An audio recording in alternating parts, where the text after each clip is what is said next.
It's such a simple, easy thing to do. Out of every dollar you earn, lend 1 dime to your country.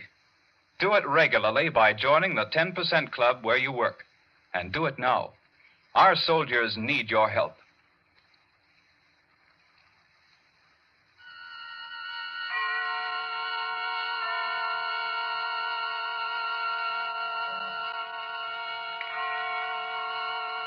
The Columbia Network takes pleasure in bringing you Suspense.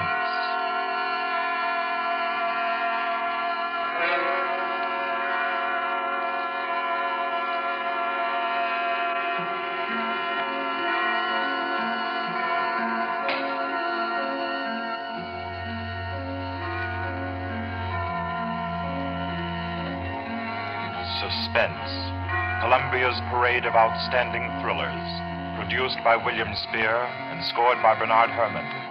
The notable melodramas from stage and screen, fiction and radio, presented each week to bring you to the edge of your chair, to keep you in suspense.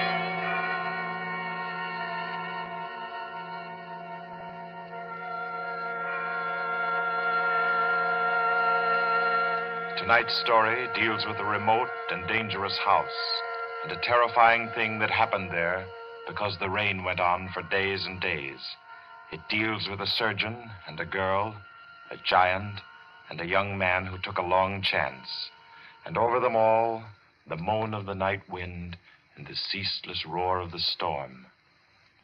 For your suspenseful listening, we invite you to learn about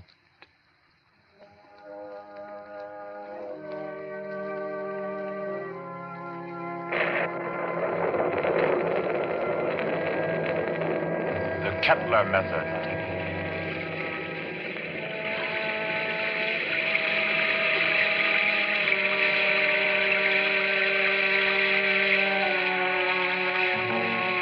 Four days of rain they've been, ceaseless, teeming, pouring with a steady, relentless rhythm. 4 solid days. The fields around Culston had been turned into huge puddles that reflected the heavy, swollen sky.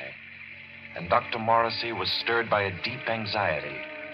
He stood beside a window in his sanitarium, which rose high on a lonely hill, a few miles from the little town of Culston, and stared into the jagged, spraying screen of rain. It was just 3 o'clock. 3 o'clock of an afternoon he would long remember.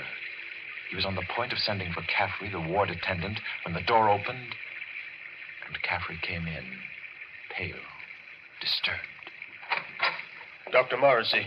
Is there anything wrong, Caffrey? I don't know. There's a feeling down in the ward. Feeling? This rain's going on too long. The patient's getting uneasy? They're bound to, ain't they? If a guy with good nerves gets jumpy, you can imagine what it does to theirs. Seem to be affecting anyone in particular? Number 5's been carrying on. Kettler? Yeah. I brought him up. Nurse Carter's waiting with him out in the hall. Bad as that? He's upsetting the others. Keeps asking for some guy named Benham. Oh, that's the man he killed. I didn't know he was homicidal. Oh, it was an accident. He was performing a brain surgery on Benham and... Him? Oh, Kettler was a very important surgeon, Caffrey. Didn't you know that? He keeps saying so, but... It's perfectly true. Very successful, Dr. Kettler was. Until he perfected an operative procedure that he called the Kettler method. A new process of brain operation. Spent most of his life on it and... Well, when he tried it for the first time on this young lad Benham, and Benham died on the table, it unbalanced his mind. I've got to go back down there now. I think you'd better wait while I talk with Kettler. Okay, I'll bring him in. But don't make it long. I don't like the feel of things around here. Nurse, Miss Carter. Yes, we're coming. You can bring him in now. Come along. Dr. Morrissey wants to see you. Does he now? Does he? Come in, Kettler. I'd like to ask Dr. Morrissey a question. I'd like to ask him a question. Yes, Dr. Kettler. I should like to ask him where Laird Benham is. I know he'll never tell me. But I will, Kettler. Laird Benham is buried somewhere out there under the rain. He is at peace, Kettler. Can't you forget about him? Just forget. You'd all like me to forget about him, wouldn't you? Then you could keep him hidden away forever, couldn't you? Benham is dead, Kettler. You know that. Benham died. He did not. He's alive. He was alive when you and the rest of the envious medical profession stole him from the operating table. Kidnapped him with my bandages still round his head. You were determined to make the Kettler method seem a failure, weren't you? Weren't you? Easy now. Believe me, Kettler. I think Lead I know venom where died. he is now, Dr. Morrissey. He's in the cellar under the ward downstairs, isn't he? Isn't he? Kettler. Let me see it. Lead venom. Oh, you'd better take him down, Caffrey. All right. Come along now, sir. I'll take him, nurse. You won't show him to me. Even though it would make me well again. My cellars are empty, Kettler. Believe me, venom isn't there. You sit there in power and order me away. Come on, Kettler. There's something I have to say. I've always been above violence, Dr. Morrissey. But the time comes when there's no other course. This is a warning, Doctor. A warning. And the joke is that you won't heed it. Come on with you. You won't heed it now. But you'll remember it. And soon you'll remember it. Tables turn, Dr. Morrissey. Tables turn.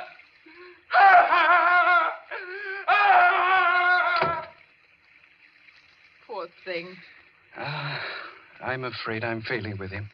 Failing completely. But you're not. It takes time to put a man back together. Oh, it's taken me too long with Kettler. I'm beginning to be afraid. If you'll pardon me, Doctor, Yes? I do think you're making a mistake. With him? No, with yourself. You haven't had a real vacation in 3 years, Dr. Morrissey. Oh, you think I'm wearing a bit thin just now, don't you? And you're right. But I really can't leave my patients in anyone else's hands. Not now, at any rate. No, I'll have to make the best of it. But you need relaxation, Doctor. I know.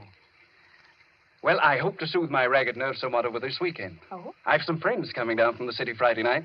Leslie and Claire Winton. Young married couple, newlyweds. And I'm just going to relax with them and forget everything until Monday morning. You must, Doctor. You do need it so badly. Oh, by the way, Doctor. Yes? I slipped some those new sample bandages into your coat pocket. Well, thanks. I'll have a look at them. I think they're quite good. The salesman said that... Yes, nurse. What is it? Did you hear something? Thunder, wasn't it? Something else besides thunder.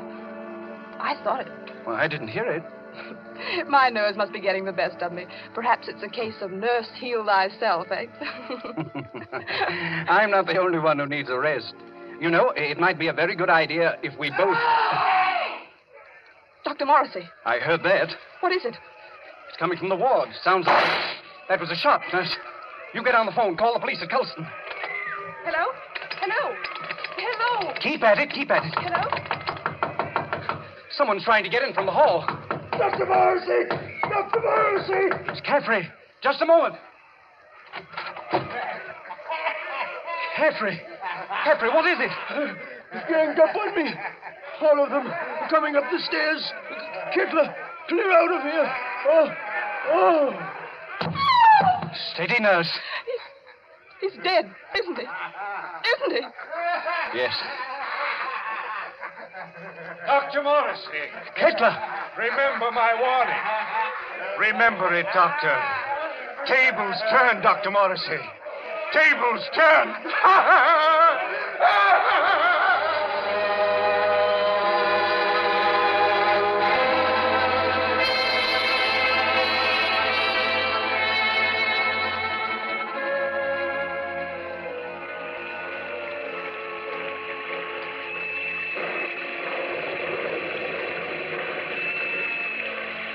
Rained for 3 more days. Friday night came, black, wet, and glistening. The 8:15 express groaned into Colston Station, bringing Leslie and Claire Winton out from the city with their weekend luggage.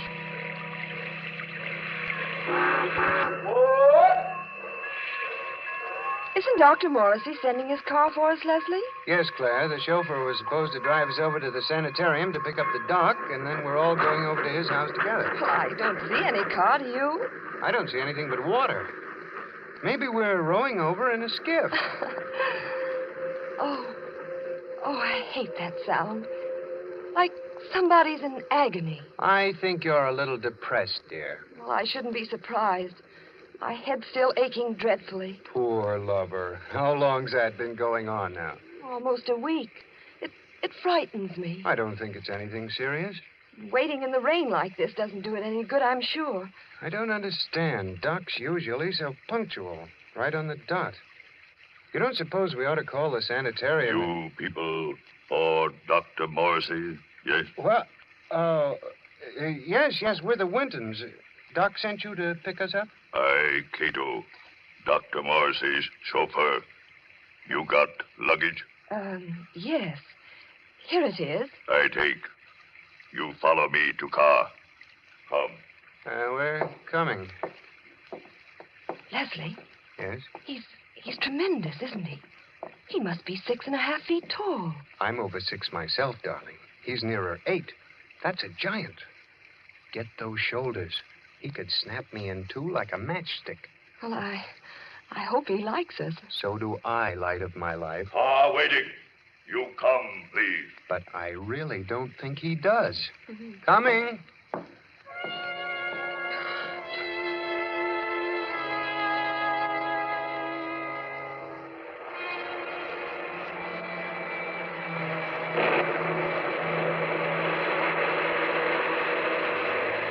The heavy car lurched and hurtled over the rain-soaked roads, tearing wildly through the dark and careening up the hillside toward the stark walls of the sanitarium. It skidded to a standstill in front of the main entrance, and cold black Cato led them inside. The brightly lit corridors were deserted, silent, like hallways in a nightmare. Claire was aware of her headache growing steadily worse as Cato opened the double doors and ushered them into the waiting room. You'll tell Dr. Morrissey we're here, huh? Doctor, be with you soon. You do not go away. Yes, thanks.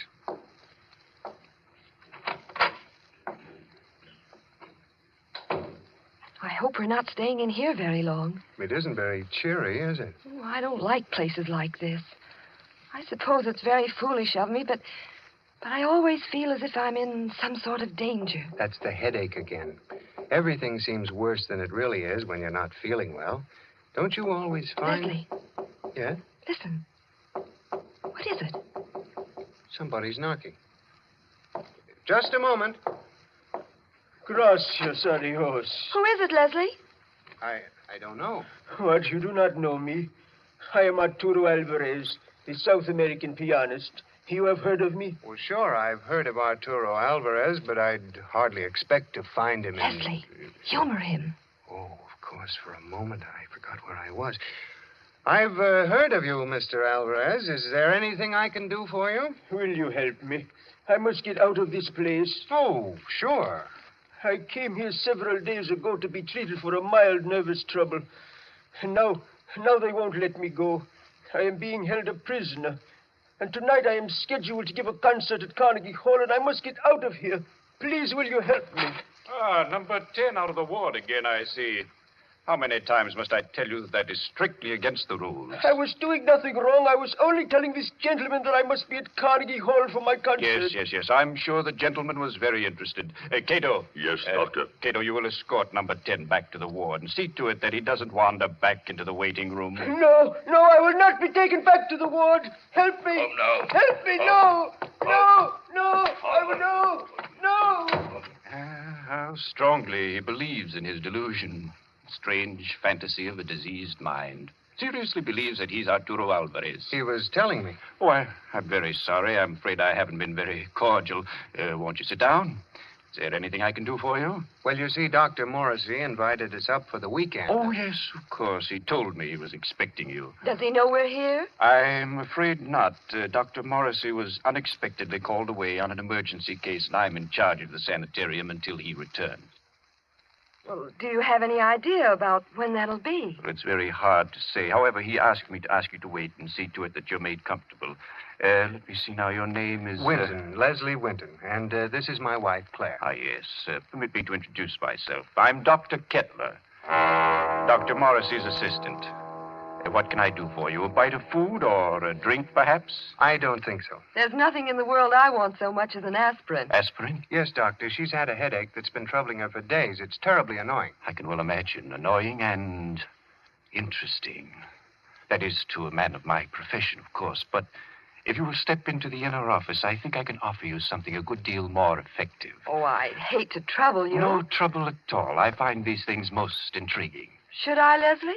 I think you might as well. Morrissey won't be back for a long time by the looks of things. You're quite right, Mr. Winton. Dr. Morrissey won't be back for a long, long time. Oh, well, then, which way do I go? Right this way, the large door on your left. You won't mind waiting alone, will you, darling? Oh, Mr. Winton shall make himself comfortable. There are cigarettes in the box, whiskey in the liquor cabinet, and a radio behind the ferns there. I'm sure he will be quite happy. After you, Mrs. Winton. If Dr. Morrissey comes in, let me know. I hope you'll find everything you want, sir. Thanks. By the way, Doctor. Yes? You said you had something better than aspirin. I didn't know there was anything better than aspirin for a headache. I have something, Mr. Winton. Really? It is a process which I invented myself. One that never fails. A little treatment, very effective and highly complicated, called the Kettler method. Please make yourself at home, Mr. Winton.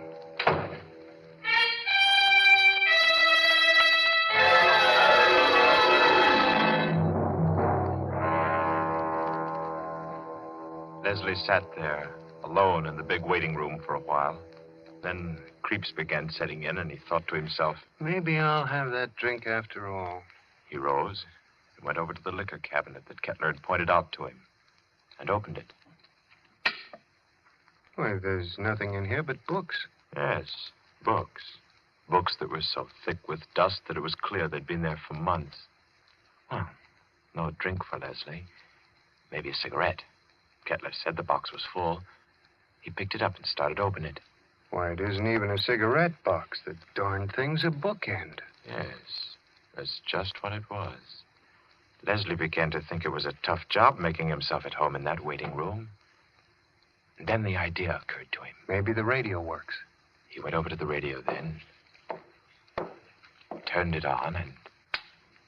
We are sorry to announce that the program scheduled for this time from Carnegie Hall has been cancelled due to the mysterious disappearance of Arturo Alvarez, the noted South American pianist. Mr. Alvarez was known to be suffering from a minor nervous disorder and was last seen departing on a short trip to Colston in upstate New York. Alvarez. That guy is Alvarez. What's going on here? Claire! Claire! Locked. Dr. Kettler, open this door. Open it. Do you hear me? Miss Claire! Winton, Oh, you. Tell him to open up. Tell him. Tell him. doctor send me. Tell you, young lady headache bad. Very bad. What do you mean? He operate. Operate? He say take long time. He say you not wait. You come back tomorrow. Operate? No, no. Kettler! Kettler! Claire, can you hear me? Can you hear me? Of course she can hear you, Mr. Winton. The operating table is just inside the door. Bring her out here. Let her go, I tell you, Kettler. But I find that an operation is indicated, Mr. Winton. I forbid you to touch her. You forbid? You? I'm in charge here. No one forbids me. Do you understand? You're insane. If you lay your hands on her, I'll kill you. So help me, I'll kill you. Very well, Mr. Winton. If you do not wish me to operate, that's all there is to it. I would scarcely force my services upon you. However, the girl's condition is quite serious, and I... Ah, good work. Good work, Cato, my boy. A master stroke. Ah, do you still forbid me, Mr. Winton? Do you? Do you? Oh, you don't answer. Good, good. Take him to the cellar, Cato, and lodge him there with his friend, Dr. Morrissey. They should have a good deal to talk over in the still hours of the night while I cure the young lady's headache unmolested.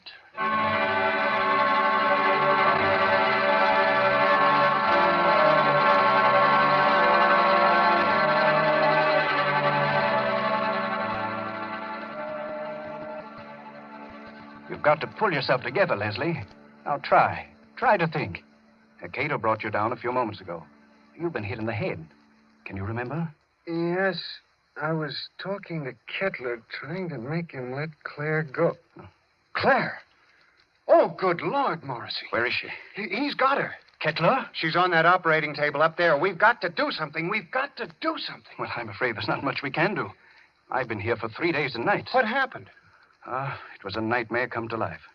I'd had Kettler in my office for treatment. Yeah? He was off on a wild tangent, insisting that I had a man whom he had killed hidden down here in the cellar. That I and the rest of the medical profession had kidnapped him off the operating table with his head still swathed. He thinks I've been keeping this venom from him all along, even though I've known that just one side of him would cure his mental disorders. He hates me with every fiber of his twisted brain. He's a dangerous case, Leslie. He'll kill Claire? He may. There's a slim chance he won't. What's that? Well, all the surgical instruments are locked away. It's possible they may not be able to find them. Isn't there any way we can get out of here? Well, wouldn't I have used it? Where does that corridor lead to? To the staircase that goes to the first floor. Well? Not a chance. Comes out in the operating room, and they keep that door locked as tight as a drum. Besides, Kettler still has the pistol he took from my nurse. I've got to think. I've got to. And my head hurts so I can't make good sense. Let's say that. I think they gave you a nasty cut. Oh, it doesn't matter. Say, Doc, Yes? what was his name? Who? The guy Kettler thought you were keeping from him, the one he killed. Benham. Laird Benham. Why? Was he a young fellow? Yes, rather tall, slender chap. Say, Doc, Hmm? do you have any bandages down here? What? Bandages. Why, yes, I think so. They're stored down here. Enough to bandage my whole head, face, and everything? Why? I might have a chance of getting through that door up there.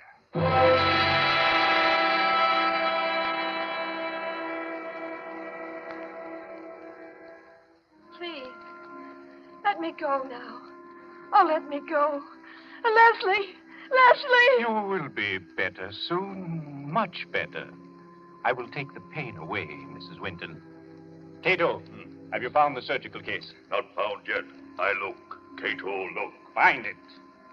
We must not keep Mrs. Winton in an agony. Find it, I say. She'll have to create some order in this place. I want my instruments at hand on a moment's notice. Please, let me go.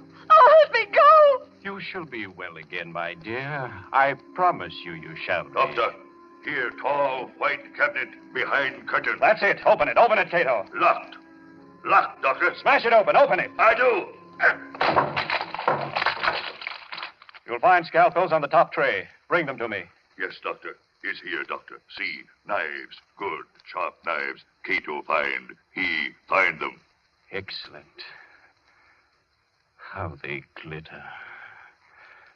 It is good to feel the knife in my hand again. Put the others right beside my pistol here on the table. Please. Oh, please.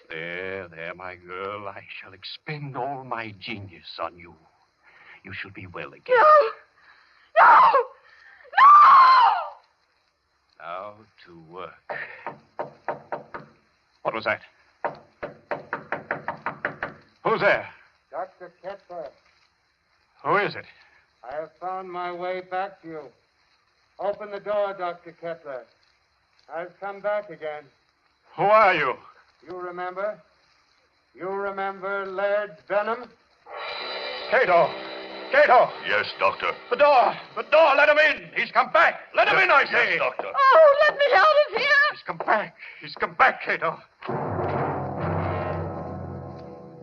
Dr. Kettler. Benham, I knew it. I knew it all along. You're alive. You're living. Yes. Living. Yes, Dr. Kettler. You. Just as they took you from the table. Yes. They took me away before the operation was complete. Finish it now. Hurry. I can't live much longer. I'm about to die. No. Cato, get Benham onto the table. Girl on table. Take her off. Take her out of here. Put her in the cellar. Let Benham take her place. At once, do you hear? Yes, Doctor. Cato. No. No, I won't be put in the cellar. I won't. It might be well if you went down into the cellar, you know. It's nice down there. You'll see old friends, perhaps. Old friends who need help. Leslie, Hurry, I say. Yes, Doctor. Come. I'm coming. Are you all right, Benham? Weaker. Cato! Cato, close door. No, stop wasting time. Leave the door alone. Help me. Help me get Benham on the table. Yes, Doctor. Cato, do. That's right. Now lift him carefully. Yes. Good. Oh. Now, lie back. Lie back. Gently. All right. Careful now.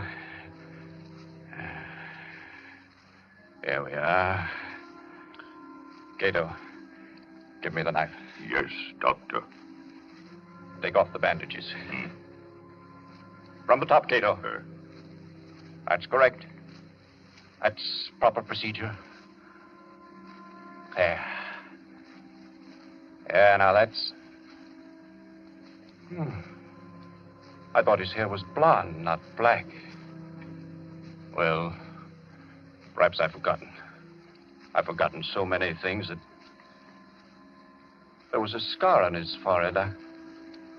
I clearly remember a scar on his forehead. Well, maybe I imagined that, too. Perhaps it was someone else with brown eyes. Benham, didn't you have blue eyes? I know they were blue. And your nose was thinner and longer. Yes. And your lips. You had thick lips. That I know. Bandages off, Doctor. Dr. Kettler, there's a trick here. You're not Benham. You're not Benham. You're that young Mr. Winton. Dr. Kettler, listen to me. Cheat. So you wanted me to finish you, did you? Yes, Mr. Winton, I will. Hold him, Cato. Hold him. See the knife, Mr. Winton? Watch it glisten as it comes down, and into you.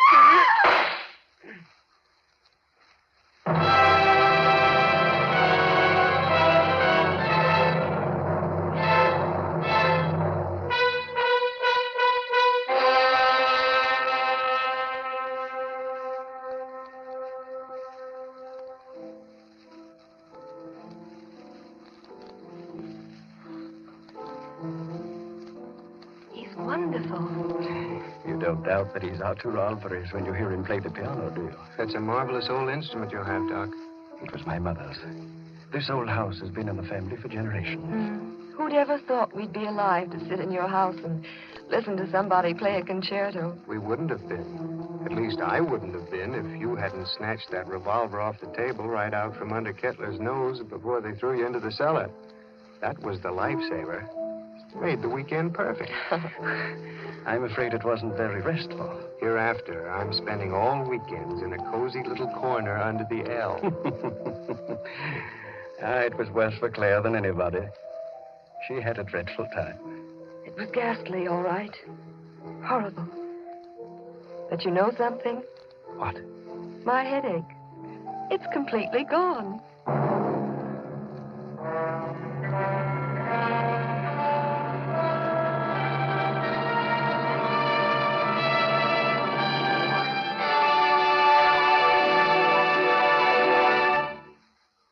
So ends the Kettler method, the tale of a memorable weekend and a long-awaited dead man who didn't return after all. This was tonight's story of Suspense. Suspense is produced by William Spear. John Dietz was our director this evening. Tonight's radio drama was written by Peter Barry and scored by Bernard Herrmann. Roger de Koven was Dr. Kettler, John Gibson, Leslie Winton, and Gloria Stewart played Claire Winton. Others in the cast were Guy Repp, Martha Faulkner, Winfield Honey, and Ralph Smiley. Next week at this time, Columbia will bring you another selected story from the world's great literature of thrills, another study in suspense. This is Barry Kroger, and this is the Columbia Broadcasting System.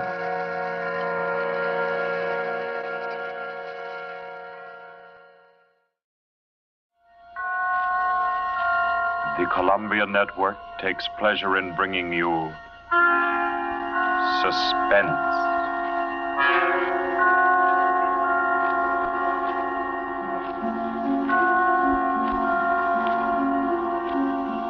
Suspense. Stories from the world's great literature of pure excitement. A new series frankly dedicated to your horrification and entertainment.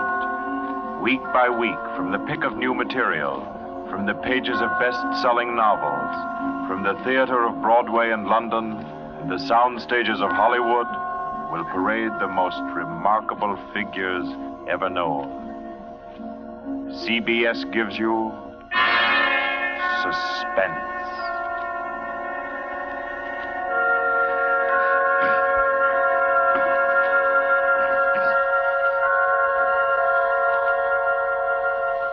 Tonight's presentation is one of the finest of the contemporary stories of mystery and terror.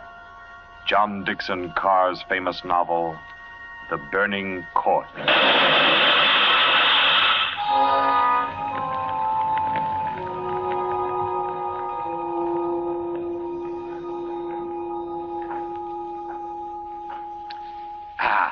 A glass of sherry by the fireside of a beautiful suburban home. What could be more comforting? You're an admirable host, Mr. Depart, and it's really a shame our first meeting is under such a cloud. It's also a shame I have so little time to tell you which one of your guests here murdered your uncle last week.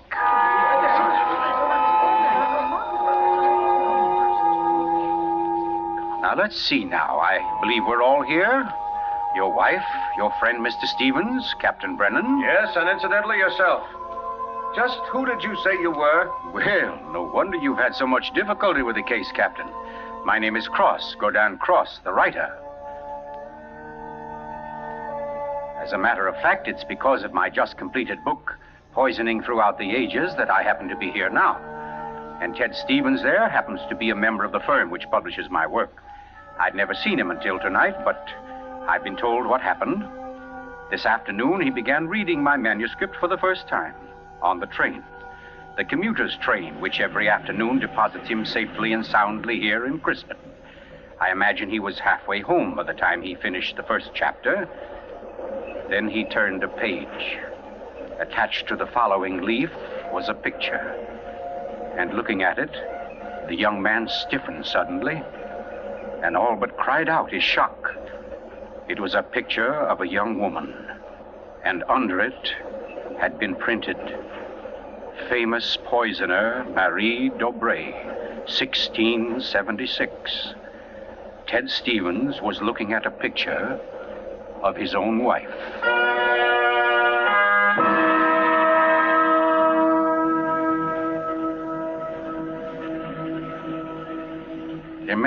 Imagine his 25-year-old wife in 17th century costume. The face, the features, even a wistfulness of expression were identical. Even the name, Dobré, was his wife's maiden name. But no, that was ridiculous. This woman in the picture was, well, one of his wife's ancestors. Yes, that was it. Simply an amazing family resemblance. Marie would be waiting for him at the station, and he'd have to tell her about it. He wondered why, however, she'd never told him about. Oh, well, but you don't discuss such an ancestor, do you? Ted Stevens glanced down at the chapter to which the picture had been attached. It was entitled, The Affair of the Non-Dead Woman.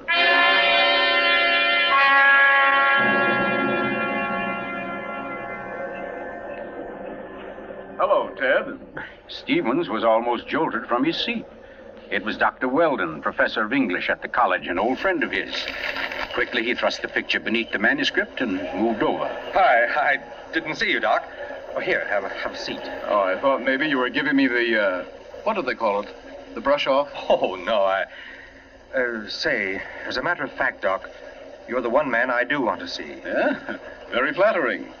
Remember those discussions we used to have about murders? Better than bridge anytime. Well, I got the idea that you'd made sort of a hobby out of the old cases, the historical ones. Well, I've studied quite a number of them, yes. Ever hear of a woman named Marie Dobré? Marie Dobré? Marie Dobré. Oh, yes. That was her maiden name, of course. One of the finest specialists in arsenic poisoning you could ever hope to find. Oh, we're almost at our station, Ted. Let's get to the door. Yes, a real charmer Marie was. Must have disposed of 100 husbands, lovers, suitors, and just plain friends before she was caught. What happened to her, Doc? She was beheaded and burned. Crispin!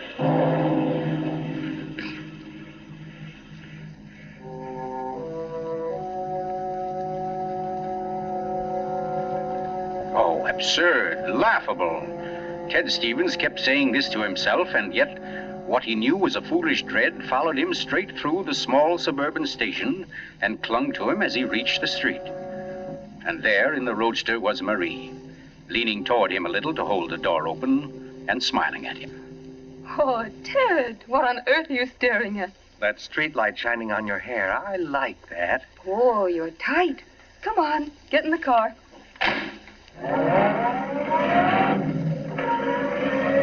Then, like a wisp of smoke, it was gone. The whole ridiculous fear, the delusion.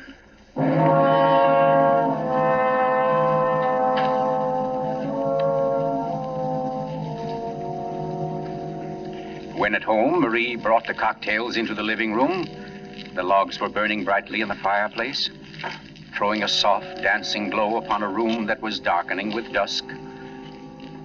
To you, Marie. And to you, dear. As Stevens placed his glass down, he noticed the manuscript of my book. It was there on the table, right where he'd placed it when he first came in. Deliberately, he turned from it, and then turned back. The manuscript had been moved. Only an inch or so, but it had been moved.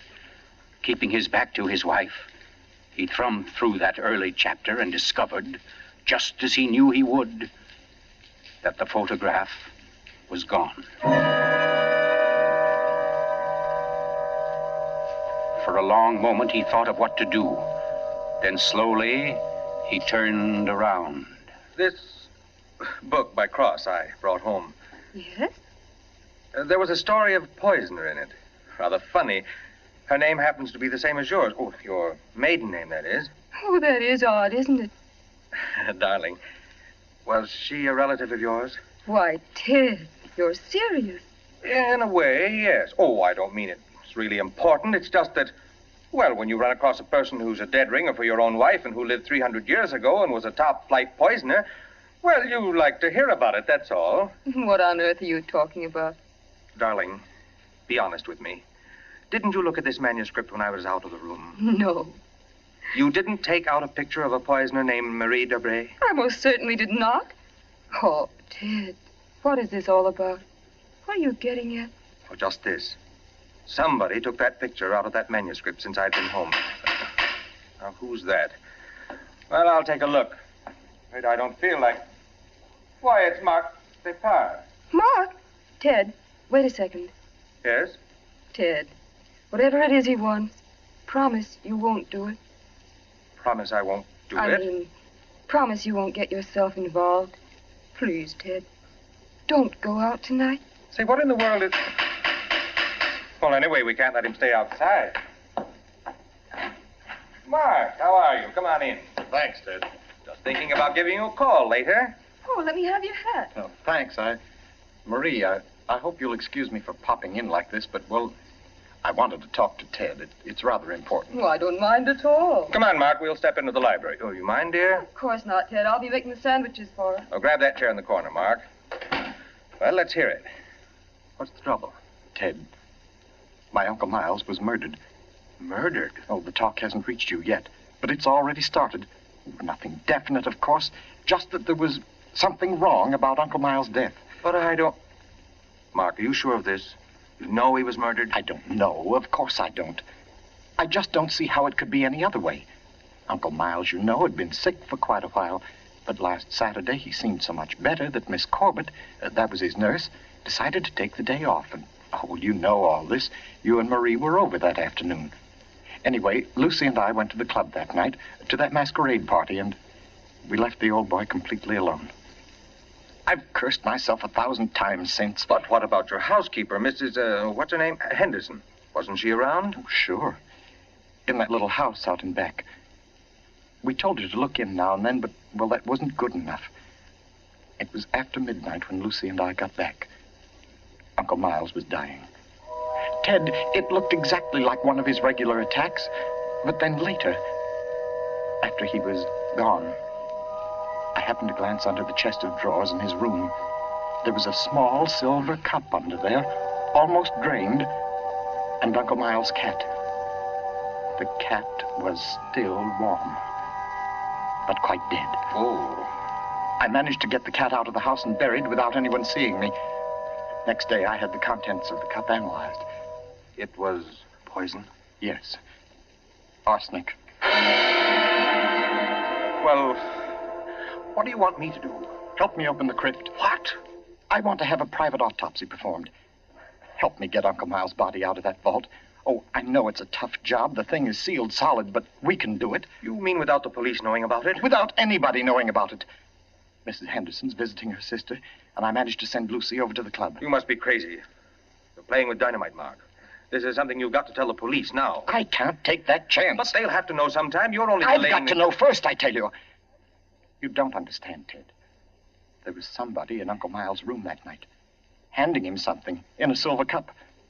Mrs. Henderson was on the porch by the window. She saw her. She saw her? Ted. She thinks it was my wife. Oh, Lucy. It doesn't mean anything to Mrs. Henderson yet, because she doesn't suspect anything. But, well, Ted, you've got to see why I've got to be sure, why I've got to know how Uncle Miles died. Because it wasn't Lucy, Ted. I know it wasn't. Of course not, Mark. She had an alibi. Well, she was with you at the club, wasn't she? Yes. Except for half an hour. I see. You'll help me, won't you, Ted? When do we start? As soon as you can make it. Okay. Come on now. I'll get your hat. You trot on ahead, and I'll come over as soon as I can see Marie. You're not going to tell her about this. Of course not. I'll think of something. Don't you worry about it. No, thanks, Ted. Thanks a lot. Marie? I'm coming. Darling, Mark asked me to... I know, Ted. Here. You better take these sandwiches with you. You'll be hungry. But you knew I was going out? Yes, I knew. You listened to us? I couldn't help it, Ted. I had an idea what Mark's visit was about. The talk about his uncle's death. There's a lot of gossip about it in the village. That's why I tried to tell you. Why I didn't want you to get mixed up in it. But it's too late now, isn't it? I mean, you're going. I can tell by the way you look. Ted, wait a second. There's just one thing I want to tell you before you leave. And that is that no matter what happens, no matter what you find or think or believe, I love you. You'll remember that, won't you? I'll remember you said so, Marie.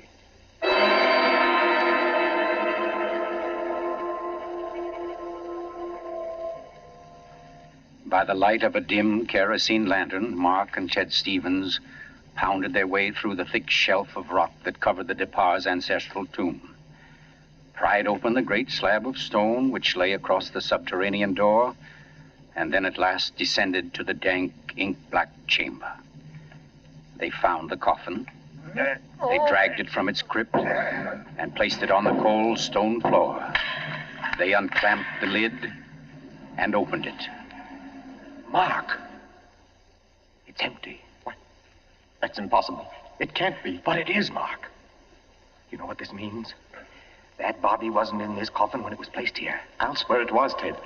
From the time that coffin was closed on Uncle Miles, somebody, the undertaker or Lucy or me, somebody was with it until it was buried. And the crypt was sealed right after. Then somebody beat us to it. Somebody's broken in here ahead of us. Broken in? Listen, Ted. Lucy and I have hardly left the house since the funeral. Do you think anybody could break in here, smash through that stone and cement without our seeing them or without our hearing them? Well... What? Well, you might as well come on out then. What? Who was that? Me, Mr. Depard, up here. My name's Captain Brennan. I'm from the office of the Commissioner of Police. From the... Like to talk to you if you don't mind, Mr. Depard. Here, follow my flashlight up. But I don't understand. How did you know about this? By listening, mainly. You mind if we go up to your house, Mr. Depard? Why, no. Not at all. Oh, thank you. Oh, Freddie. Look here, Captain, Freddie, this is Mr. Depard, Lieutenant Gray. Glad to know you, Mr. Depard. And Mr. Ted Stevens, isn't it? Well, how did you know my name? Very simple. I got the names of everybody who was here at the Departs the day the old man died. You and your wife were included. Oh, here we are. But I don't... Captain, who gave you those names? Why, your housekeeper, of course. Mrs. Henderson? You didn't think Mrs. Henderson saw the dead cat, did you, Mr. Depard? But she did. She also saw you bury it. And we've been interested in the case ever since. Well, nice place you have here, Mr. Depard. Now, let's see. According to Mrs. Henderson, your wife was wearing some kind of a masquerade costume that night. What kind of a thing was it? Well, it was a... Oh, there, you can see it. It was copied from the dress in that old painting over there. Oh, yes. Funny, where's the woman's face? It's always been that way, long as I can remember. Somebody must have thrown acid on it or something. Can't blame them much. She was a poisoner. A poisoner? Yes. The story goes that one of my ancestors was responsible for her execution.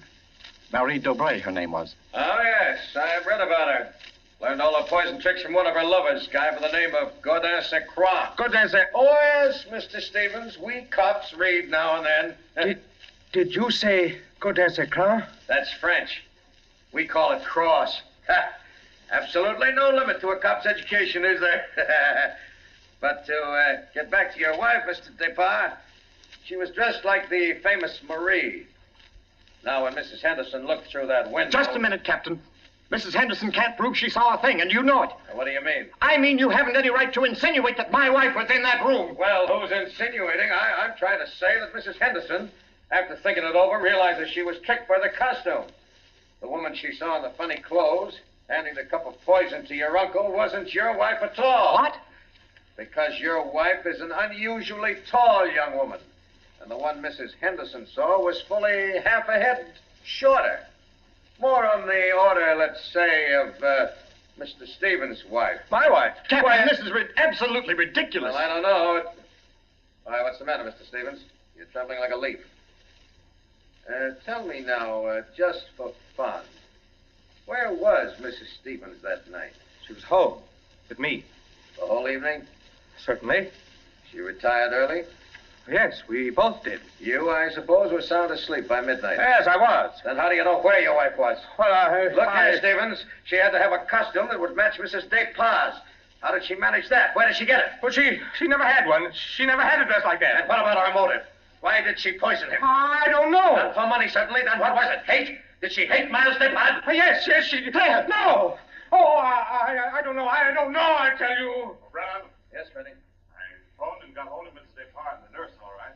That Mrs. Stevens, couldn't reach her. Her phone won't answer. Okay, have her picked up. I'm going home. Stevens, come back here. I'm going to get my wife. Want me to stop him, Brennan? No, go.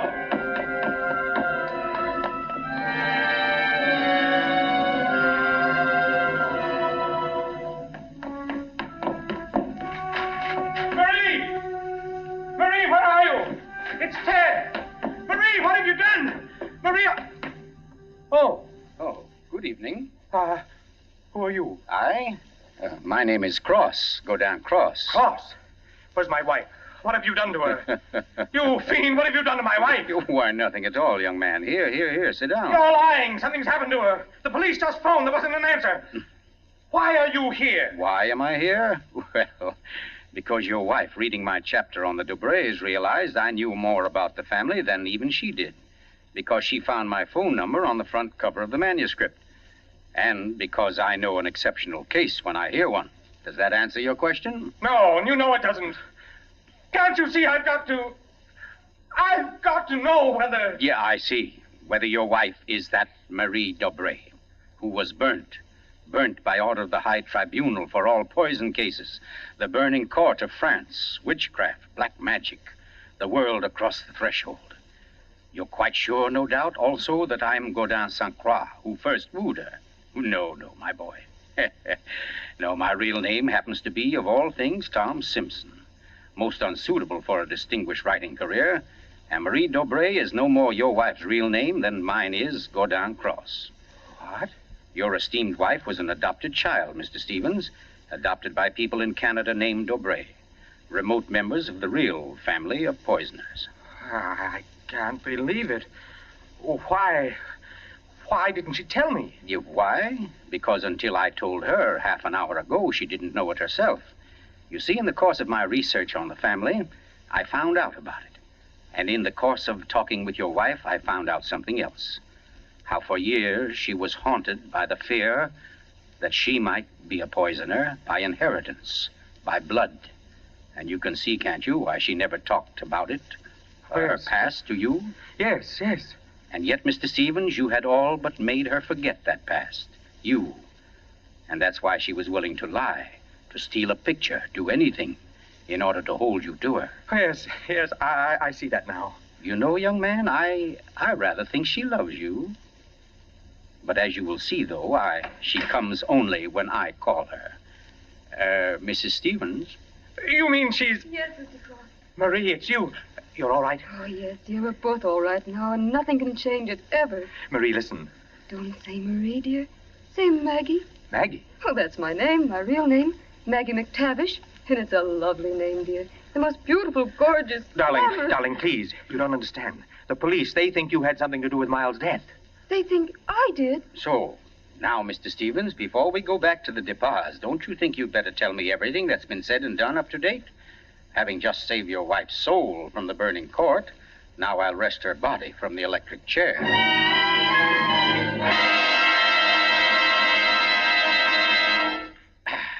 Yes, Mr. Depas, truly excellent sherry. Don't you think so, Miss Corbett? Yes. Yes, it's very nice.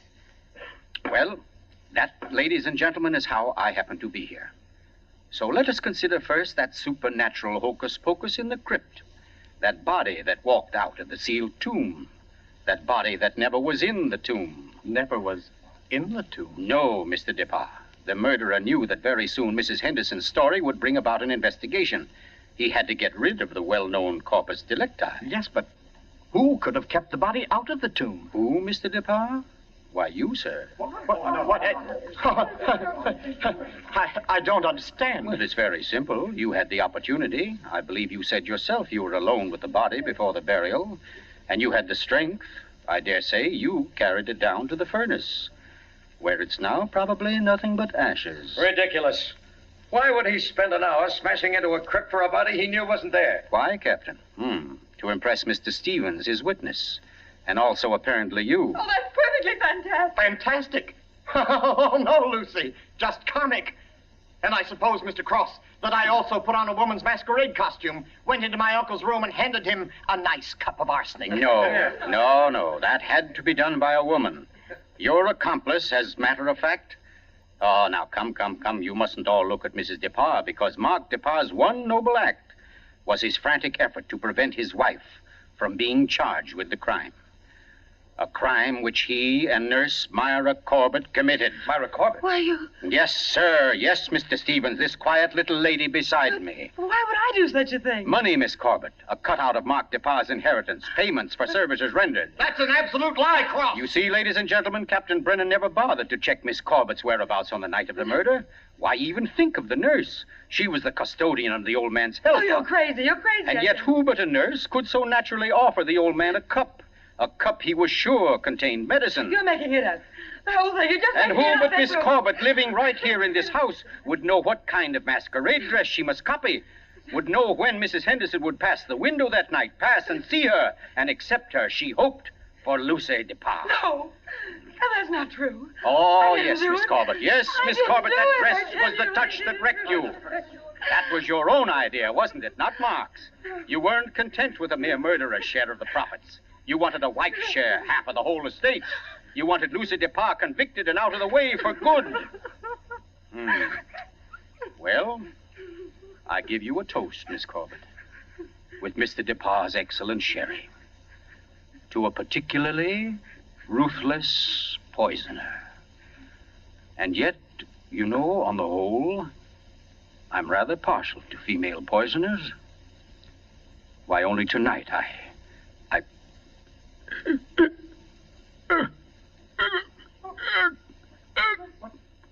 Get back. Here, let me get to him. Mr. Cook, what's the matter, Brennan? This man's dead. Dead? And from cyanide, if I know anything. Cyanide from that glass of sherry. Cyanide that a nurse could get quite easily. That glass was right beside you, Miss Corbett, and nobody else was near it. Too bad he didn't drink it as soon as you hoped. A second ago, we had nobody to use against you. But we have now, Miss Corbett. We have now. and I arrest you for the murder of Gordon Cross.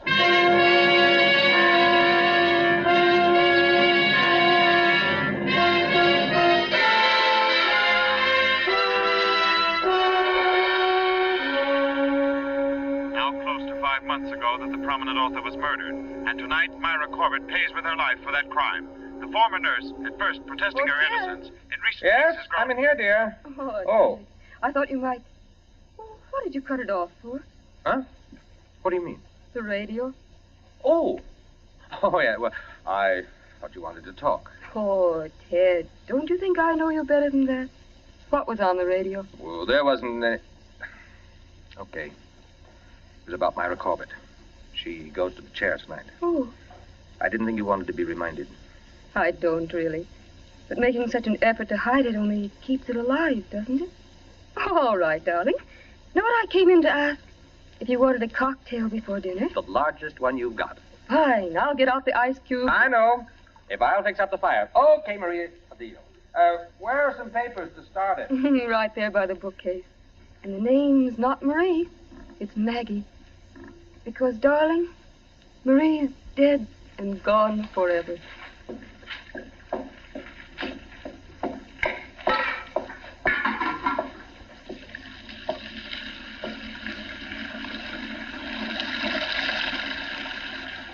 Oh, no, Marie. We're never dead. Neither of us. It was your hand that touched that glass. I know that now. And I could return the favor. But instead, I shall ask that you dispatch your husband. This one, like all the others. Now, just a little bit of poison in the drink, Marie. Any kind of a drink. What kind, Ted? Hmm? What kind of a cocktail shall we have? Oh, any kind, darling. Any kind at all.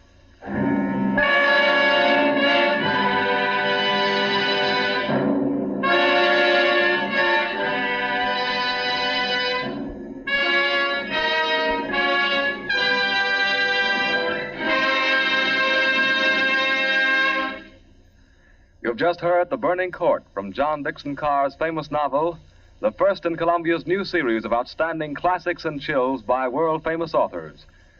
Tonight's play, ladies and gentlemen, has one rather special significance we think you'd like to know about. As you perhaps have heard, every fine comedian is said to cherish a secret desire to do an abrupt about-face. He pines for the part of a blackguard. Well, tonight you witness the fulfillment of one such desire. The role of that literary and quite infamous diehard, Gordon Cross, was portrayed by none other than Hollywood's expert provoker of laughs, Charlie Ruggles, here in New York for the world premiere of his latest screen success, Friendly Enemies. The role of Marie, well, that was enacted by a young lady who long ago won national acclaim as one of Broadway's most accomplished dramatic actresses, Miss Julie Hayden. Thank you, Charlie Ruggles and Miss Julie Hayden, for your splendid performances. The play tonight, as all plays in this series, was produced and directed by Charles Vander, written by Harold Metford and scored by Bernard Herrmann. Next week, we bring you an intensely exciting and moving drama, The Life of Nellie James. This is the Columbia Broadcasting System.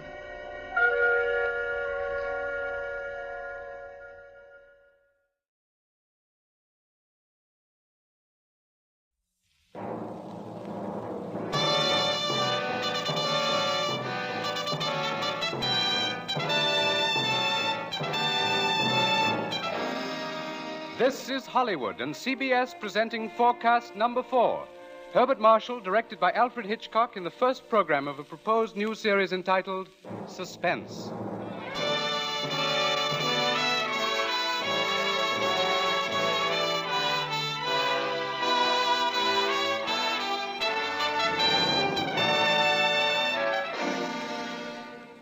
Tonight's Forecast program, ladies and gentlemen, represents the ideal form of collaboration. Mr. Alfred Hitchcock, brilliant English director of such outstanding motion pictures as The 39 Steps, Rebecca, and Foreign Correspondent, was eager to create a very special type of radio drama, the suspense story. As narrator and star for his production, he thought at once of the distinguished actor with whom he had been associated in countless British film successes, Herbert Marshall. Mr. Marshall suggested that they dramatize a certain favorite story of his. And that story happened to be the very one Mr. Hitchcock had had in mind. Mrs. Belloc Lowndes' classic in Chills, The Lodger.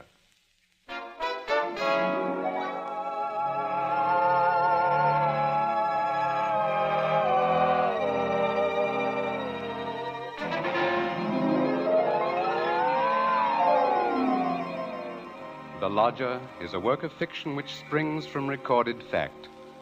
A story which begins in the year 1888 in London. A London terrorized by the fifth in a succession of recent murders. It was believed that these deeds were the work of one person, a tall, gaunt figure in a black Inverness cape, carrying a small, narrow bag. That meager description, provided by a highly unnerved witness, was the sum total of all that was known of the murderer. It was enough, however, to keep alive and alert the interest of all London, of all those in fine quarters, and all those in small, grimy houses, as, for example, Ellen Bunting. Ellen was no different from all the other middle-aged housewives dwelling in the great city's squalid Whitechapel district. She knew all the known facts of the case. As Herbert Marshall will tell you, Ellen knew it was quite proper to refer to this wielder of the knife as the Avenger.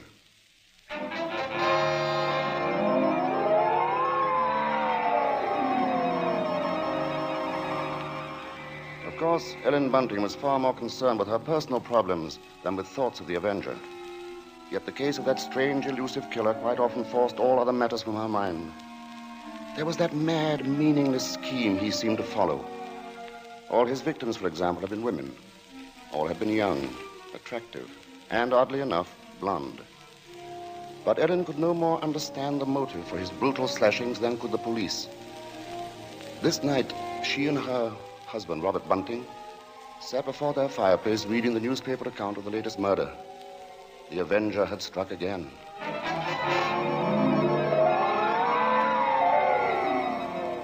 As Ellen expressed it, he might be anybody. He might be the fellow you pass on the street. Next to you. It's a terrible thought. Yes. If only the police had something to go on. But it looks like that Avenger's just too quick for him. Look, it says here that this girl he got last night was like all the others. Pretty, blonde, and, let's see, described by her friends as a very light-hearted girl. What a pity. Did you ever stop to think who fits that to a T? In fact, fits all those girls? Why, my own Daisy. Oh, that's a horrible thought. Well, maybe it's a good thing she's with her aunt, then, instead of here. London ain't a safe place for any girl right now. Just the same, I can't help thinking how fine it'll be to have her back in. Now, Bunting, you know that Daisy seems just as much my own daughter as she is yours. But I'm telling you, there's no sense even thinking about having her back right now. We just can't afford it. Oh, I know that, Ellen. Only, well, maybe we could manage it some way. How? Haven't I scrimped myself half crazy trying to keep us going? But you don't care about that, do you? No, your Daisy's more important to you than I am. No, Ellen, that don't sound Oh, like you. I can't help if it don't. What are we going to do? Tell me that. We'll get along, dear. Something will turn up. Oh, we haven't had a lodger for months. Nobody even comes to look at the room anymore. Yes, but things will work out, Ellen. Oh, they ain't never going to work out. Soon we won't even have a roof over our heads and... What? Oh, I'm sorry, Robbie. I didn't mean to take on so... Oh, I know, dear, I know. It's all right. Oh, I didn't think it. It's just that I've been so worried. Well, don't you go worrying another second, old girl. Why, first thing you know, you won't be pretty anymore. You'll have your face all wrinkled and... Now, see here, Now, come on, Bunting. now, let's see a smile. Come on, just have one smile. Leave me just alone. one I smile won't. like you used to, I'll eh? be done with you. Well, who do you suppose that could be? Awful late for visitors. Bunting, do you think it could be somebody looking for rooms? Well, it might be. Want me to go to the door? No, I'll go. You just stay here. Yes, all right. Now, be sure you get a good look at Louise before you let them in, dear. Oh, I'm coming. Oh, I do hope it's... Yes, sir? Is it not true that you let lodgings? Yes, sir. Won't you come in, sir? Thank you. Could I take your cape, sir? There's no need. Now, I'm looking for a quiet room. It must be quiet. Oh, we have that, sir. Above all, our house is quiet. Your bag, sir, may I take it? No, I'll hold it. You'll be so good as to show me the room, please. Oh, yes, sir. It's right up these stairs, sir. This way. Thank you. You see, sir, there's just my husband and me here, and we're ever so quiet, and I'm sure you'll find this room to your liking, sir. Here we are. Now, I'll just light the gas. There. Mm-hmm. Very good. It is pleasant, isn't it, sir? And there's not many rooms with such pretty pictures, are there now? We've had them in the family for years, sir, and... Pictures interest me very little. You see, what really impresses me about the room is the very simplicity of it, the bareness. Yes, sir. It's not at all crowded, is it? It will be quite suitable, Mrs. Bunting's. Mrs. Bunting. You see, I do a great deal of studying in my book here, the Holy Bible. Yes, sir. Please, sir, let me help with your luggage. No, don't touch it. Oh, but I only wish to... Oh, you only wish to help, of course. You must forgive me, Mrs. Bunting. It's just that I'm so very weary. Of course, sir. He bringeth them to their desired haven. Beautiful words, Mrs. Bunting. Indeed they are, sir. And now at last I have found my haven of rest. Yes, sir. Then you'll be taking the room. Let us see now. What are you going to charge me? With attendance, mind. I shall be staying in most of the time, and I shall be wanting meals. Oh, we can see to that, sir. Then does 30 shillings a week suit you? 30... Why, yes, sir. Yes, sir, that will be quite all right. Good, and I shall pay you in advance. My name is Sleuth, Mrs. Bunting. Mr. Sleuth. Sleuth. Think of a hound, Mrs. Bunting, and you'll never forget my name. 23, 4, 30 shillings. Thank you, sir. And I think I should enjoy a little light supper now, Mrs. Bunting. Bread and butter, perhaps. Could you arrange that? Oh, certainly, sir. I'll do that now. And if you'd be requiring any beer or spirits... Certainly not. Oh, sir. What did I say? I thought you understood me, Mrs. Bunting, and I had hoped that you and your husband were abstainers. But we are, sir. We don't keep nothing about. I would have had to go out and... Of course. Oh, I'm sorry, Mrs. Bunting. I fear I spoke sharply. I don't wish you to think me rude. After all, you've been so kind, considerate. I hope I know a gentleman when I see one. Thank you very much. Now, I'll just hurry with your supper.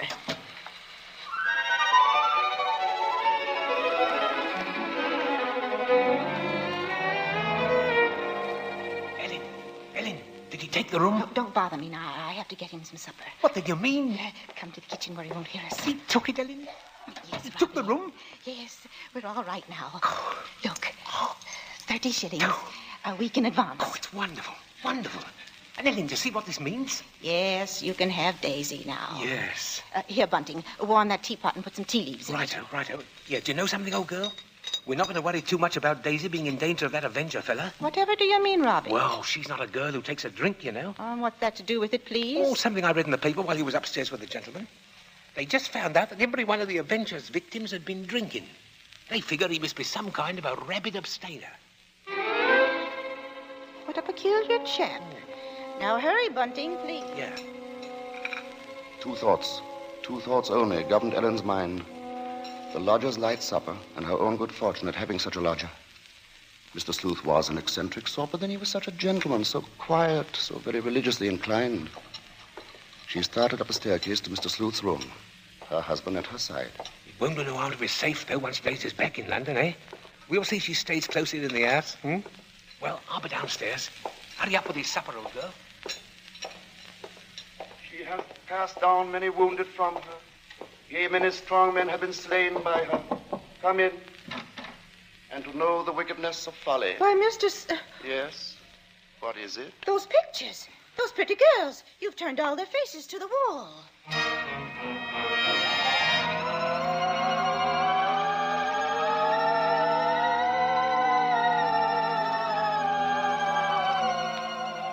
And that maneuver, that strange action, was the beginning of Ellen's concern.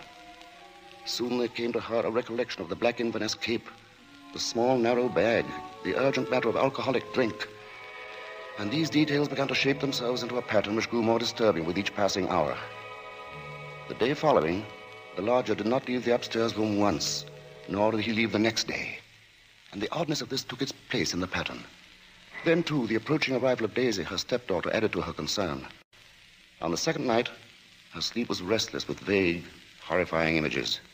And so when she heard the first stealthy footsteps outside her bedroom, she was instantly awake. Tensely, She followed those steps down the stairs, down the hallway. She heard the front door open, and then click shut. Utter stillness fell upon the house.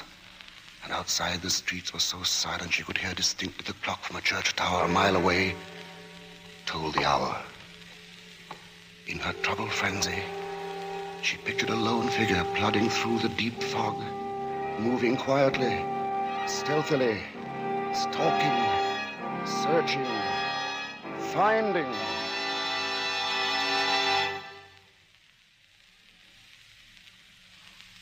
When, soon after she heard the lodger return, she sought to quiet the horrible dread which had possessed her. She assured herself that Daisy's arrival that day was no cause for alarm. Now she reasoned, how could there be anything really evil about so religious a gentleman as Mr. Sleuth?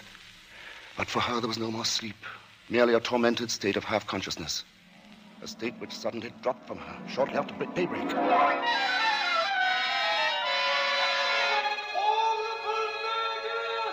Horrible murder. That was the piercing scream of a newsboy far down the street. The Avenger strikes during night! Ellen Bunting heard the boy cry out the Avenger's latest stroke, made during the night.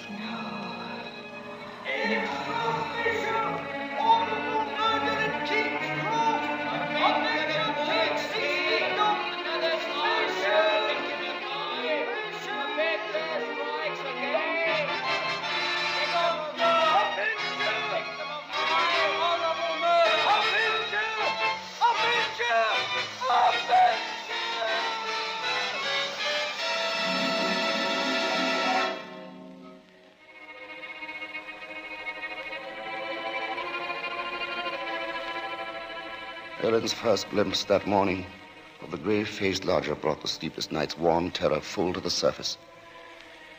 But on the next instant, she saw the pitiable, helpless weariness in his eyes, and curiously, the terror began to pass. She found that she was hoping desperately that her fears were unfounded. Earlier, she had determined to tell Bunting of the awful convictions in her mind. Now, however, she felt she must be certain before she spoke to a soul. She knew there was one thing she must examine. That was the lodger's single piece of luggage. She'd thought of it often. What could it hold? Not much in the way of clothing, surely. It was too small, too narrow. It was more like a case. A case for a knife. It was along toward noon that Ellen found her opportunity to search the lodger's room. Soon after Bunting left to meet Daisy, Mr. Sleuth himself walked from the house. Ellen watched the tall, thin figure in the black Inverness cape disappear down the street, and then she rushed upstairs, into the room. Quickly, she moved to the closet. It was no different from what it had always been, utterly empty. She found nothing under the bed. She went then to the chest of drawers against the wall. She opened the top drawer and found inside nothing but a frayed shirt, 2 handkerchiefs. The next drawer, underclothes, socks. The next empty. There remained then only one possible place for the small, narrow bag, the bottom drawer, and it was locked. Tugging at the drawer, she heard suddenly the opening of the front door downstairs. Panic-stricken, she rushed out of the room and down the hall to the head of the stairs. Upstairs, Ellen? Ellen, Daisy's here.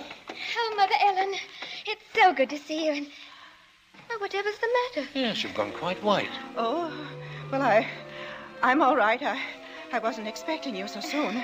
Oh, you don't know how fine it is to be back, Mother Ellen. Oh, the country's all right in its way, but there's nothing like London now, is there? No, there isn't. But as long as that Avenger's about, I can see we're going to have to do something about these blonde locks, eh, Ellen? Oh, don't worry about that. I'll dye 'em maybe, or just pin 'em under my hat. Daisy, I might as well get you settled. Oh, now, Father, isn't that just like her? She's straight to the point, and no fuss. Well, I'll bet a sixpence you'll have a dust cloth in your hand before you've got your coat off. Mr. Sleuth. Mrs. Bunting, I see my door is open. Oh, we were just leaving, so we... Does this mean that all of you have been in my room? Oh, not at all, sir. What must I do? Keep it locked? But you see, sir, I was just tidying up a bit, and Mr. Bunting, he brought his daughter up, sir. She just arrived. This is Daisy, sir. Pleased to meet you, sir. She's been away for quite a long while, you see, Mr. Sleuth, and that's why we're a bit excited, you might Yes, you must have been surprised when you came in, hearing us laughing and carrying on that way. Yes, I must say I was. However, Miss Daisy, there are all types of joy, are there not? Yes, I'm sure there are. The despicable evil joy of the abandoned and the divine happiness of the blessed. A vast difference, that. You do understand me, don't you? Why, yes, sir. Yes, Mr. Sleuth. I devoutly hope so, Miss Daisy. Nowadays, there are so very few young women like yourself who do.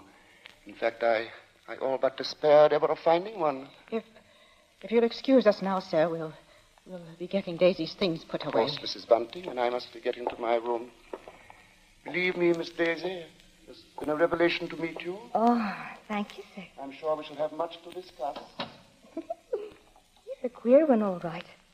But such a gentleman, isn't he?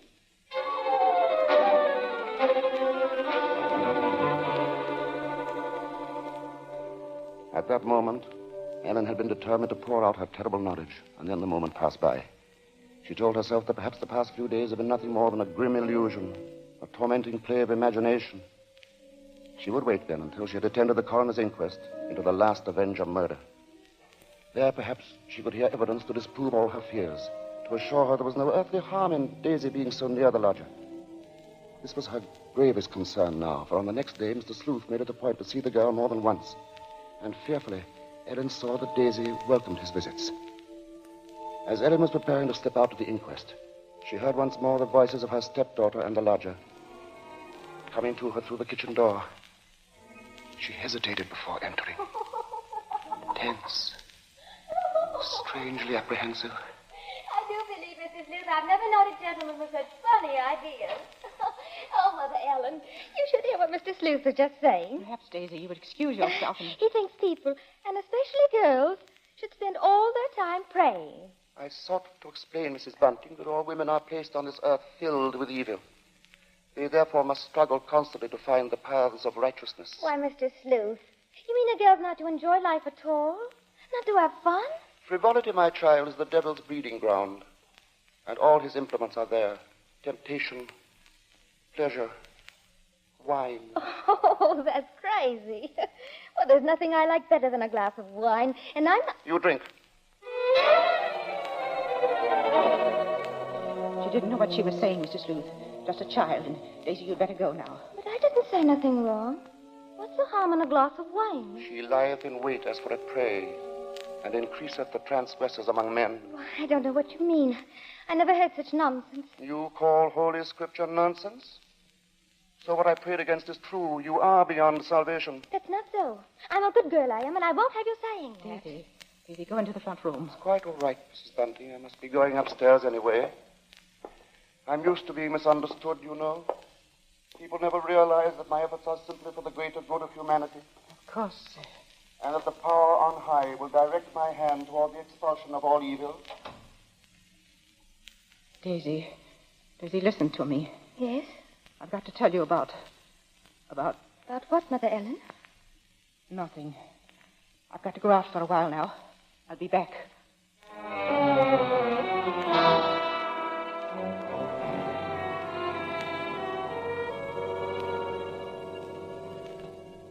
The moment to reveal the secret horror had come again and passed. Ellen's sudden recollection of Mr. Sleuth as he stood in the doorway had overwhelmed her. She must give him this last chance, this last frantic search for disproving evidence, this trip to the inquest. If that chance should fail, then she would tell Bunting or the police. So with the knowledge that Bunting was left in the house to look after Daisy, she boarded the underground train bound for the coroner's court. But as the train pulled away from the station, a new torture came to her, began to mount in her mind. It was the sudden realization that provided Sleuth was the murderer, she was equally responsible for his crimes. She had been giving him protection. If anything should happen to Daisy, she would be equally guilty. Fully as guilty as the Avenger.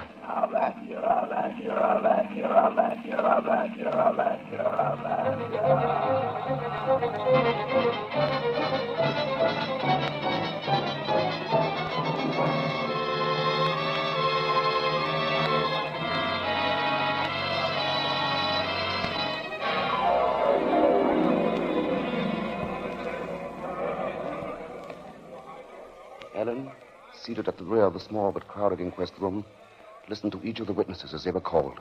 And from one of them she found the first hope she had known for many days. This witness lived next to the alley in which the Avenger had committed his crime that night. She had seen him from her window, and the man she described in no way resembled Ellen's lodger. But in another moment, Ellen's hope was swept away. It was pointed out that the fog had been so heavy that night that the witness could not possibly have seen the murderer from her window. She left the stand, replaced by a Mr. Cannot. This elderly gentleman was certain that he had not only seen, but talked with the avenger. It was in Regent's Park, he testified, only a few moments before... A few moments before the murder, Mr. Coroner, when I saw him. He was quite a tall man, very gaunt-looking, and carrying a handbag. A handbag, you say? Yes, a small, narrow one. Just such a bag, I might add, as might contain a knife. As Ellen heard these words, the tension which had been mounting up within her became almost unbearable. Rigid with horror, she gripped the arms of her chair. She heard the coroner... I shall have to ask for more order in the court. And now, Mr. Cannot, I understand you heard this man speak. Oh, yes. He had a rather high, hesitating voice. An educated man, I would judge, but quite mad. What do you mean by that? Well, as he emerged from the fog, he was talking aloud to himself. Believe me, sir, he was reciting scriptures from the Bible.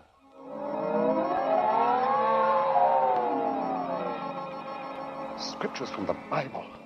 Horrified, Ellen rose from her seat, only half hearing the confusion about her. Are you asking us to believe? I would say, Mr. Cannot, that the man we're looking for would be least of all a religious man. And that's where you're in error, Mr. Coroner. The religious note is the very key to the case. Very interesting. That'll be all, Mr. Cannot. Just a moment, sir. Don't you understand? The man you're after must be a religious maniac. That's the only explanation possible. You will please stand down. The court was dismissing the very truth. Ellen knew that now. She would no longer keep silent. Her hands shot forth, and she screamed. I want to say... Ellen Bunting, on the verge of speaking, had fainted. And then, when she was revived a few moments later, she said nothing. Her brain was in too great a turmoil, her nerves too shocked. Like one in a dream, she allowed herself to be led from the courtroom. The voices of spectators were only vague sounds to her. I thought she was going to say something. Yes, it was hysterics, eh? Yeah, that bit about the knife. Yeah, the knife. The knife. The knife. As Ellen Bunting proceeded homeward, the remarks from the spectators remained in her mind. She heard them over and over. Yeah, that bit about the knife. Just such a bag as might contain a knife. We'll see she stays close in the house, eh? No harm in being safe. Direct my hand toward the expulsion of all evil. Expulsion of all evil. What's the harm in a glass of wine? I didn't say nothing wrong. As Ellen neared her neighborhood, her dread increased. With each moving footstep, the grip of terror grew tighter, tighter about her. She moved faster, faster. If only she were in time. She was 2 streets away from the house. Then one. Then she saw Bunting. Sharply, like the thrust of a knife, she realized what this meant. Daisy was left alone with the lodger.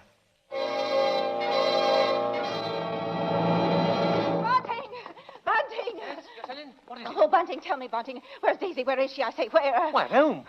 Oh, listen to me. Try to understand. Sleuth is the avenger. What are you saying? Oh, lodger. He's the avenger, Bunting. Oh, but there's no time for that. Daisy's in danger. Hurry. Hurry. Yes. Daisy. Daisy!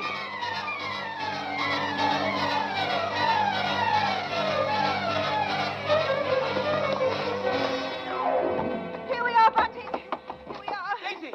Oh, Daisy! Daisy, where are you? I'll look in the kitchen, Bunting. You try the sitting room. Daisy! Daisy! Where are you, Daisy? Answer me, Daisy! Oh. Let's try the bedroom. She's not here. What about the dining room? Look, she's not there. She's not downstairs. Then there's just his room.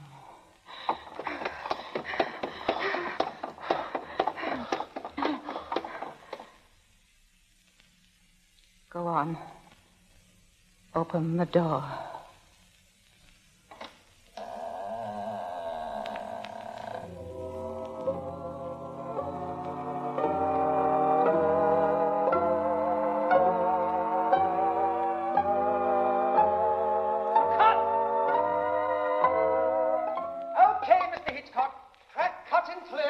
Say, cut. What's the idea, Hitch? I have a few more lines to do. As Mr. Marshall, the narrator, you have. Not as Mr. Sleuth, the lodger. Hitch, you can't stop the play right here. It isn't fair, you know. Why isn't it, Bart? What more is there to say? But, Mr. Hitchcock, won't people want to know what Bunting and me found in the room? All right, Ellen. What precisely did you find? Well, nothing, sir. There. You see? Nothing. No lodger, no Bible.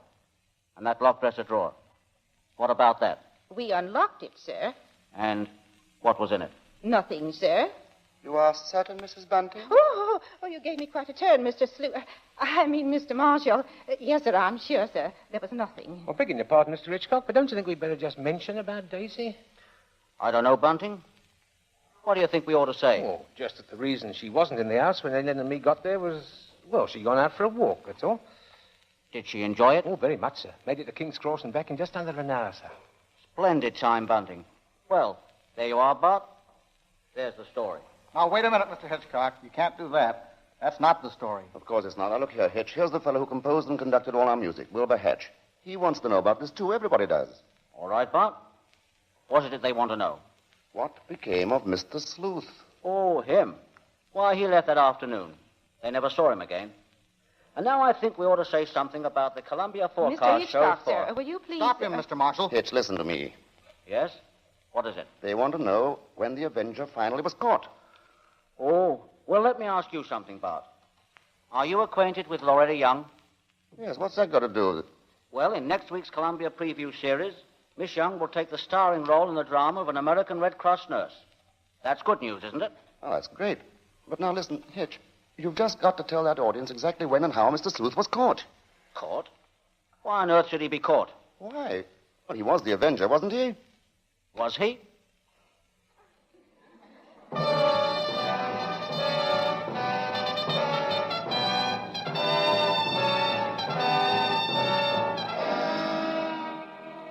Your guess, gentle listener, is as good as ours. Even Mrs. Belloc Lowndes, who wrote the novel, isn't entirely sure.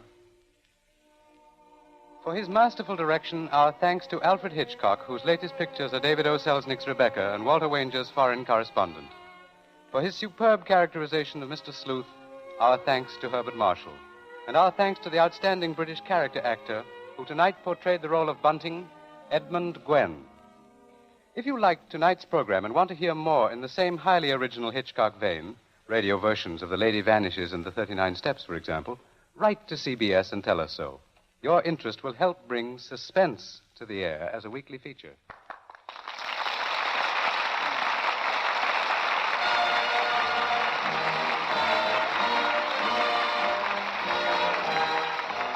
Forecast next week presents from Hollywood, Loretta Young in Angel, first of a proposed series based on the adventures and the romance of a typical Red Cross nurse. From New York, a new sort of comedy show, Ed Gardner as Archie in Duffy's Tavern, with Gertrude Neeson, Colonel Stoopnagle, Larry Adler, and John Kirby's orchestra. Don't miss Forecast at this hour next week.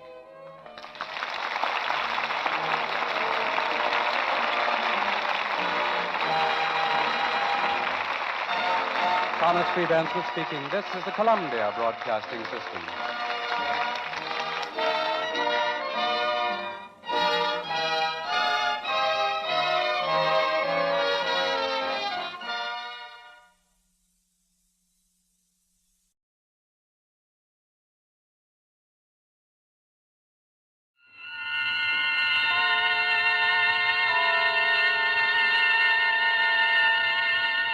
The Columbia Network takes pleasure in bringing you Suspense.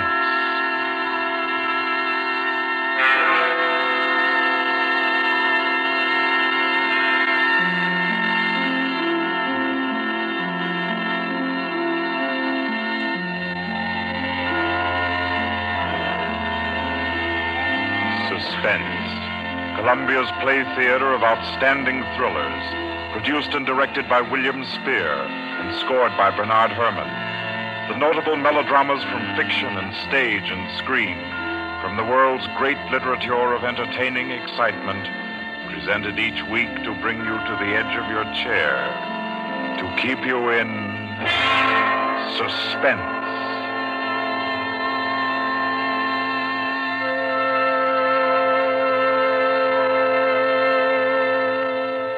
Tonight's adventure in suspense is from the pen of Dorothy Sayers. She called it The Cave of Ali Baba. Like the tale told by Scheherazade, a distinguished ancestress in the storytelling art, Miss Sayers' thriller deals with 40 thieves and with 2 magic words.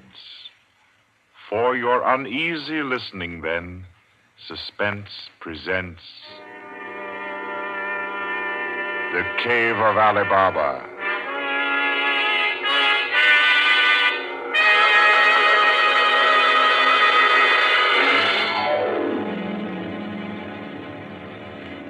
On a Saturday afternoon in January, in a grim and narrow house in Lambeth, a man sat eating kippers and reading the daily paper.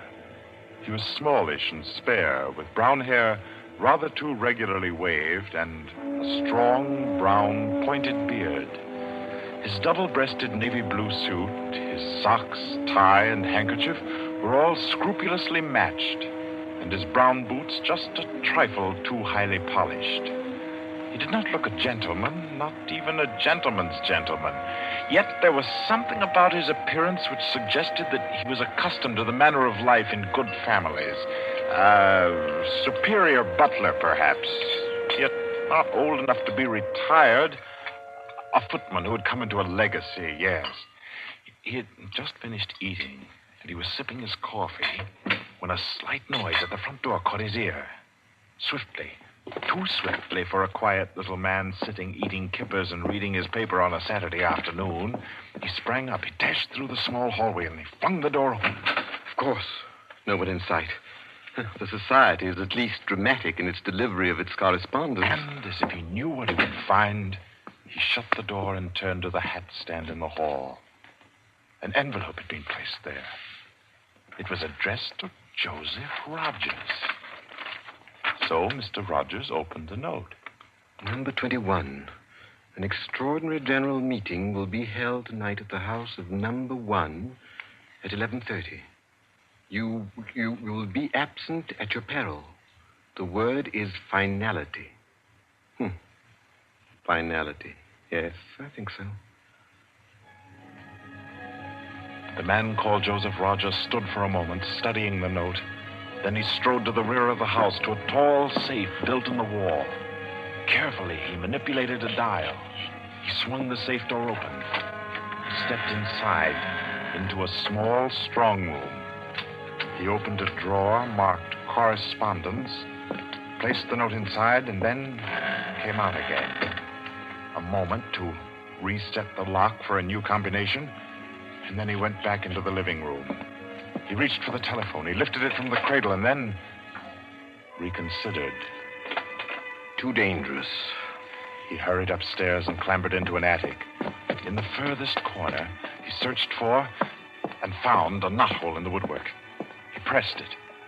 A concealed trapdoor swung open, and he was in the loft of the adjoining house.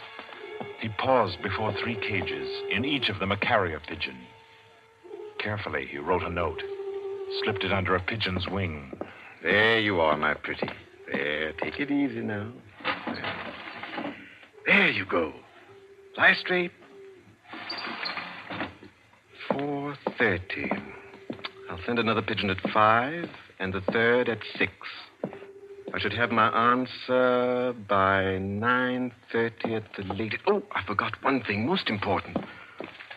Mr. Rogers moved through the trapdoor, back into the attic of his own house, and once again he stood before the tall safe built in the wall. He opened the door, stepped into the strong room, moved for a moment quietly in the dark, and then spoke gently. Now, be good, my sweetheart. I'm depending on you. Open sesame. Come on now, old thing. Open sesame.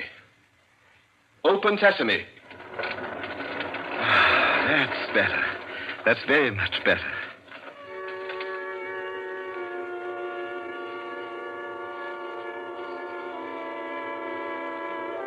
By 9:30, his answer was back. All the little piece of paper said was a hasty okay. At a quarter before 11, he took his revolver from a locked drawer, inspected it carefully. Yes, loaded it with cartridges from an unbroken packet, and left the house.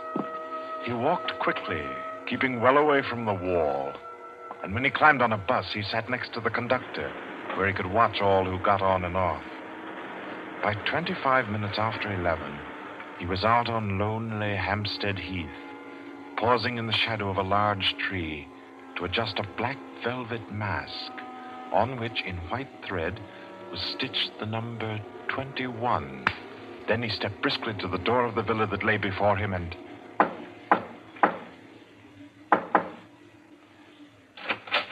What is it? Finality. Come in. Go right on through. Number 1 will check you in. Right.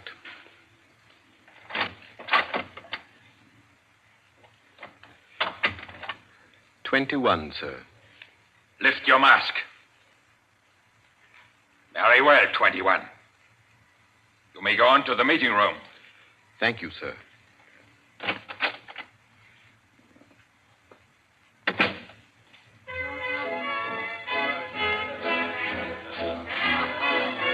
The room of the villa in which Mr. Rogers now stood was a large one, a brilliantly lighted room. There was a gramophone in one corner blaring out a jazz tune.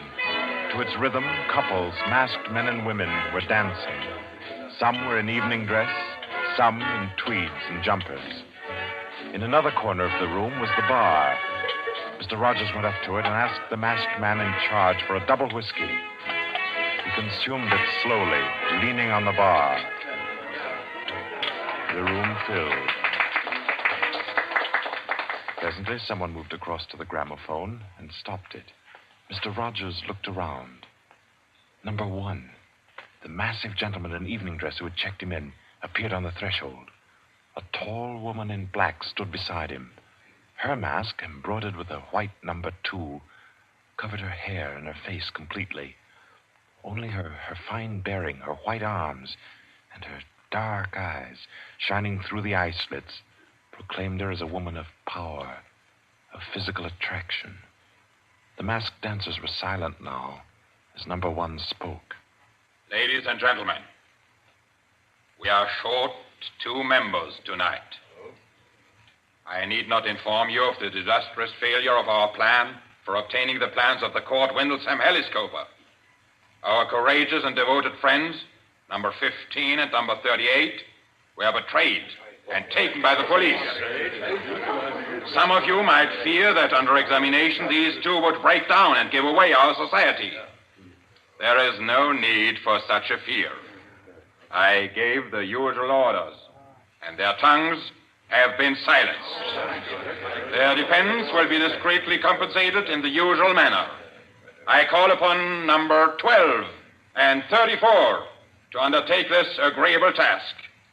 They will attend me at my office for their instructions after the meeting. Will the numbers I have named kindly signify by raising their hands that they are able and willing to perform this duty? Thank you. Ladies and gentlemen, please take your partners for the next dance. The gramophone struck up again. Mr. Rogers turned to a girl near him in a red dress. She nodded, and they slipped into the movement of a foxtrot. The couples gyrated solemnly and in silence.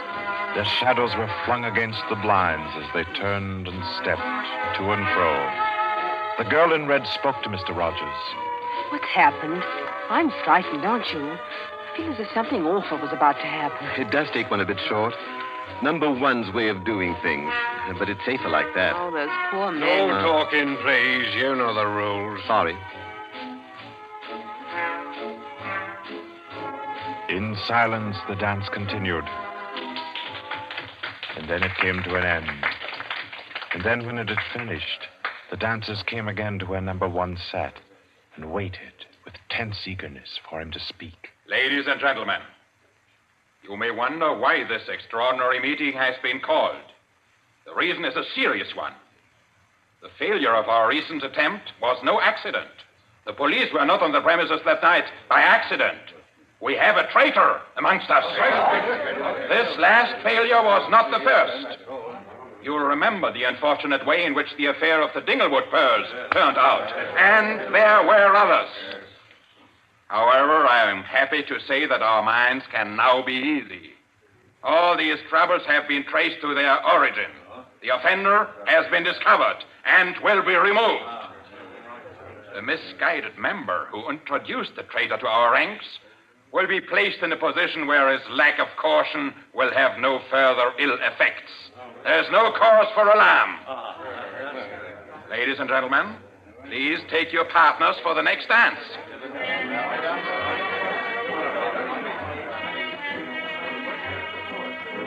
Again, the gramophone took up its bizarre monotony, and the masked dancers glided and turned, and their movements were sharper, more staccato. The girl in red was claimed by a tall mask in evening dress. A hand laid on Mr. Rogers' arm made him start. A small, plump woman in a green jumper slipped a cold hand into his. The dance went on.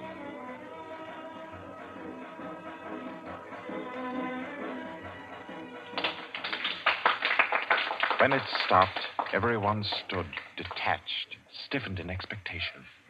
The endless interval was over. Number one raised his voice. Ladies and gentlemen, you will no doubt wish to be relieved of the questions on your mind. I will name the persons involved. Number 37. No! Silence! I swear on it. Silence! You have failed in discretion. You will be dealt with. If you have anything to say in defense of your folly, I'll hear it later. Sit down. Number 37 sank down upon a chair. He pushed his handkerchief under the mask to wipe his face. Two tall men closed in upon him. The rest fell back. Ladies and gentlemen, I will now name the traitor. Stand forward. Number 21. Take off your mask. Number 37. This man was introduced to our society by you under the name of Joseph Rogers, formerly second footman in the service of the Duke of Denver, dismissed for petty thievery. Did you take steps to verify the statement? I did as God's my witness. It was all straight. I had him identified by two of the servants. I asked all over about him. The story was true. I'll swear it was. Number 21. Your name has been given as Joseph Rogers. Is that your real name? Answer me. Is that your real name? No. What is your name? Peter Death Braddon Whimsy. Silence! My compliments, your lordship. We thought Lord Whimsy was dead. He was killed, so the paper said 2 winters ago, while shooting big game in Africa. He even left a will, proved of £500,000. To his mother, I believe, the Dowager Duchess of Denver. Lord Peter Whimsy, indeed. Well-known book collector, man about town, distinguished criminologist. Took an active part in the solution of several famous mysteries. Taking an active part, if you don't mind. So you deliberately led us to think you were dead and became Joseph Rogers to gain entrance to our society. What has become of the real Joseph Rogers? He died abroad. I took his place. And the end of your impersonation to uncover our society. Precisely. I see. The robbery of your own fete, upon which we congratulated ourselves, and which you helped to execute, was arranged. Obviously. The robbery of the Duchess, your mother, was arranged by you. It was. It was a very ugly tiara, no real loss to anybody with decent taste. The burglary of the Winthrop mansion, the theft of the necklace at Covent Garden, the others as well. You arranged them all. All. May I smoke, by the way? You may not. Numbers 15, 22, 39. You have watched the prisoner.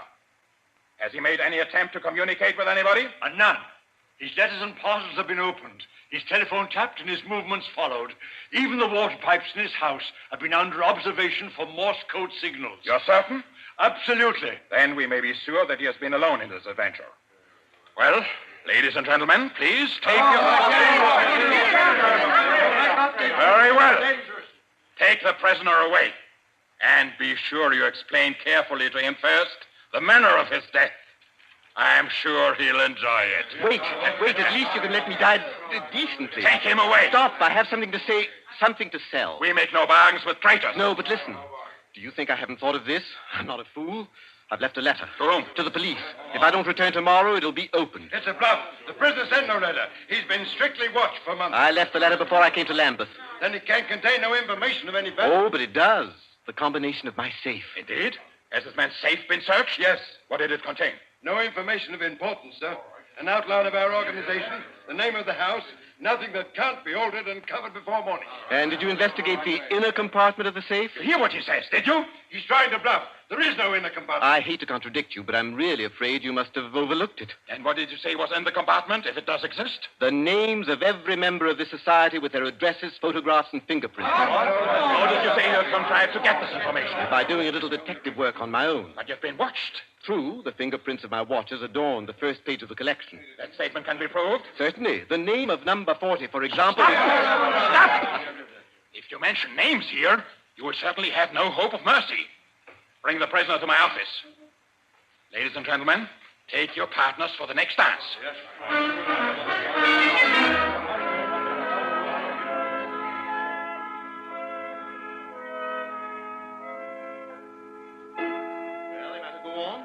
Prove that I know your gang from number 1 through number 25. Do you want me to prove that I know the others as well? My lord, your story fills me with regret that you are not, in fact, a member of our society.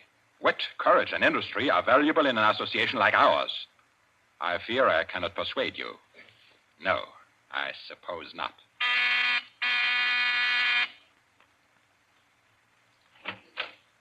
Yes? Ask the members kindly to proceed to the supper room.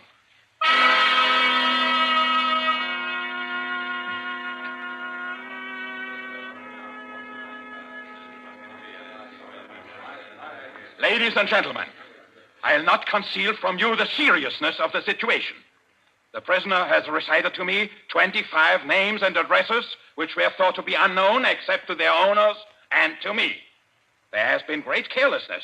Fingerprints have been obtained. He showed me some photographs of them. He tells me that the book of names and addresses is to be found in the inner compartment of his safe, together with certain letters and papers stolen from the houses of members, and several objects with fingerprints. I believe he tells the truth. He offers the combination of the safe in exchange for a quick death. I think his offer should be accepted. What is your opinion, ladies and gentlemen? The combination is known already. Fool! This man is Lord Peter Wimsey, a scientist of crime. Do you think he will have forgotten to change the combination? Oh, I say give him the promise. Time's getting short. You agreed?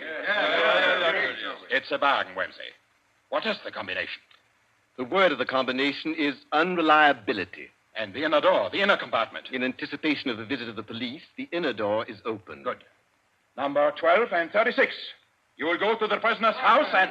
Why should any more members... That's right.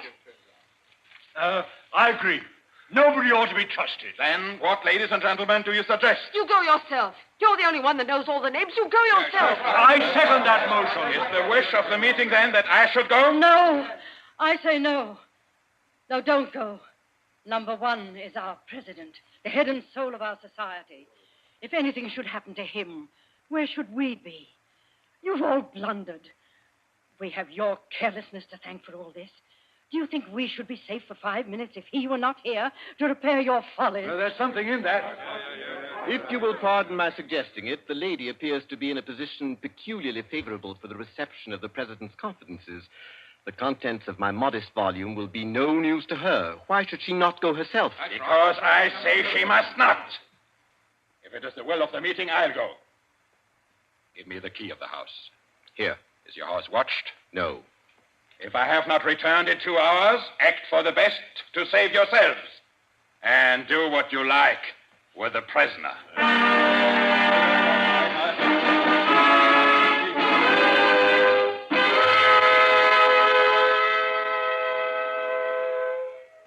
The president has been gone 2 hours. Traitor! What's happened to him? How should I know? Perhaps he's looked after himself and gone while the going was good. Liar! Oh. He'd never do that. What have you done with him? Speak, or I'll make you speak. I can only form a guess, madam. I'm afraid that your president may quite inadvertently have left the door of the inner compartment closed behind him, in which case... Yes? Well, let me explain the mechanism of my safe. The inner compartment has 2 doors. The outermost opens outward with an ordinary key. Oh, do you think that the president is so stupid as to be caught in an obvious trap? Undoubtedly, he will have wedged open that inner door. Undoubtedly, madam. But the sole purpose of that inner door is to appear to be the only one. Hidden behind the hinge of that door is another, a sliding panel, also left open. Inside the compartment is the big, heavy ledger containing all the information about this society. This ledger lies on a steel shelf.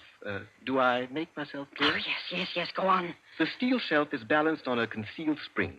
When the weight of the book, the ledger, is lifted, the shelf rises almost imperceptibly, and in rising, it makes an electrical contact. Now, let me draw a picture. Your president steps into the inner compartment, sees the book, takes it up anxiously to examine to see if it's the right one. The shelf rises, the electrical contact is made, and the steel panel behind him slides into place. He's trapped. You devil! What is the word that opens the inner door? Quick, the word. Do you remember the story of Ali Baba and the 40 Thieves? Uh-huh. Well, when I had this safe constructed, my mind went back, well, call me sentimental if you will, to my childhood. The words that open the door are open sesame. Oh.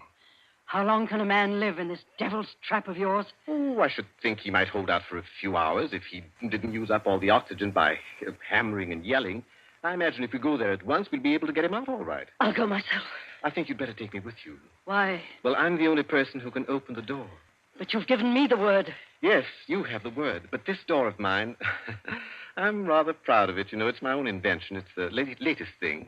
It will open to the words open sesame, all right. But to my voice only. Your voice? I'll choke your voice from my hands. What do you mean, your voice only? Don't clutch my throat like that. You'll wreck my voice, and then the door might not recognize it. Ah, there, that's better. The door got stuck for a week once, and when I had a cold. Is what he says true? Is it possible? Perfectly possible, madam. It will have a microphone arrangement. Could be done also with light vibrations. We must let him go. Take the ropes off him. Let him go? Nothing. He doesn't go to blab to the police. The president's done in, that's all. And we'd all better make traps while we can. It's all up, boys. Right. Chuck this fella down the cellar and fasten him in. I'll go and destroy the ledgers. 32, you know where the switch is. Give us a quarter of an hour to clear, then you can blow the place to glory. No, you can't leave one to die. He's your president, your leader. I won't let it happen. I won't. I'll free this man myself. Here, none of that now. Let me go. Let go of me. Think, Blaster, think. It'll be light in an hour or two. The police may be here at any moment. Police? Oh, yes. Yes, you're right. No, we mustn't imperil the safety of all for just one man. He himself would not wish it. Throw this man in the cellar and let's get out of here while there's time.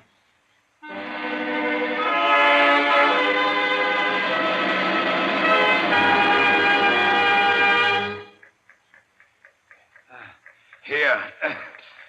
This is good enough. Leave him here. Right. Let's go. Hey, you chaps. Yeah? Should have gagged him. I say, it's lonesome down here in this cellar. You might at least leave the light on. Don't worry about the dark. They're taking you here as the time fuse for the bomb that's going to blow out this place. It's all set. You won't have long to wait. Not long.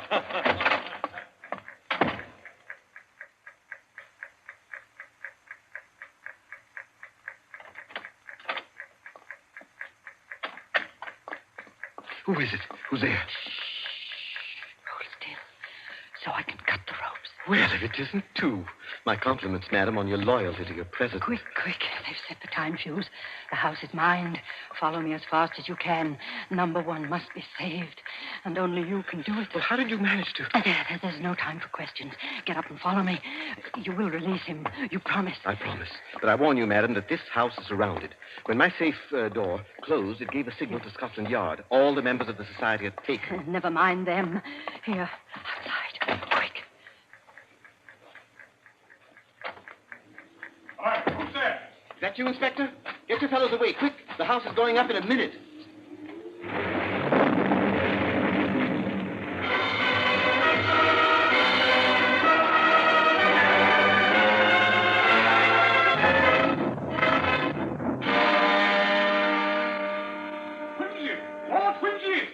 It's Inspector Parker, old man. Are you all right? Yeah, I'm a bit winded.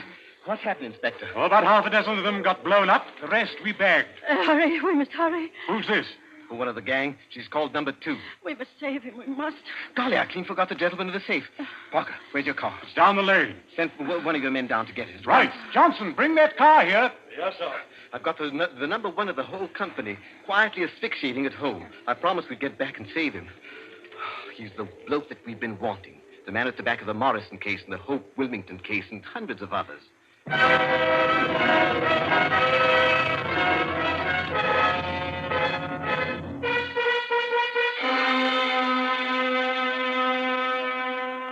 Is this it? Quite a contraption. Yes, I only hope he hasn't upset the adjustment by thumping at it. Oh, please, hurry. I hope you haven't hurt my voice. Oh, you sound all right. If I can only be conversational. Come on, old thing. Show us your paces. Open sesame. Open sesame. Confound you. Open sesame. Open sesame.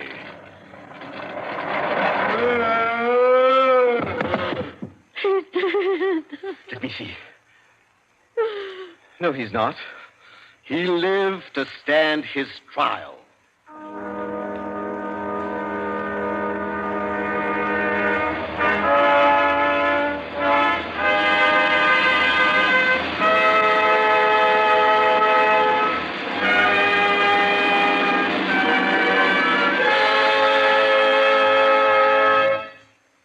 And so, all's right with the world, as it always is when Lord Peter Wimsey is involved.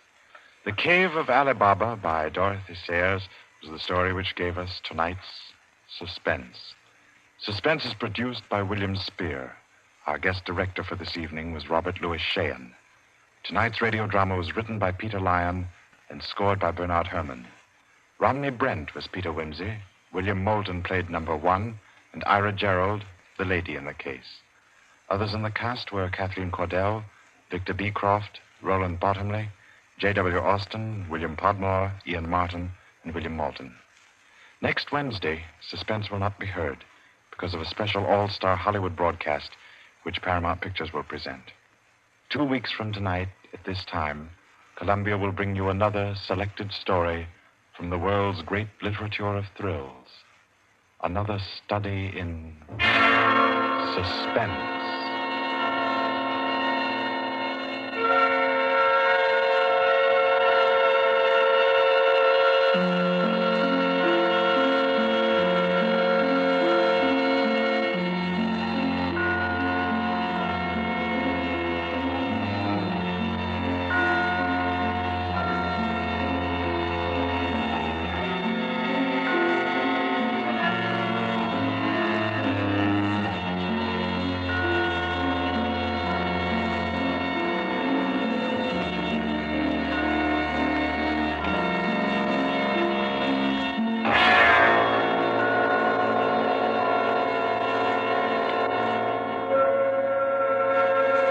This is Barry Kroger, and this is the Columbia Broadcasting System.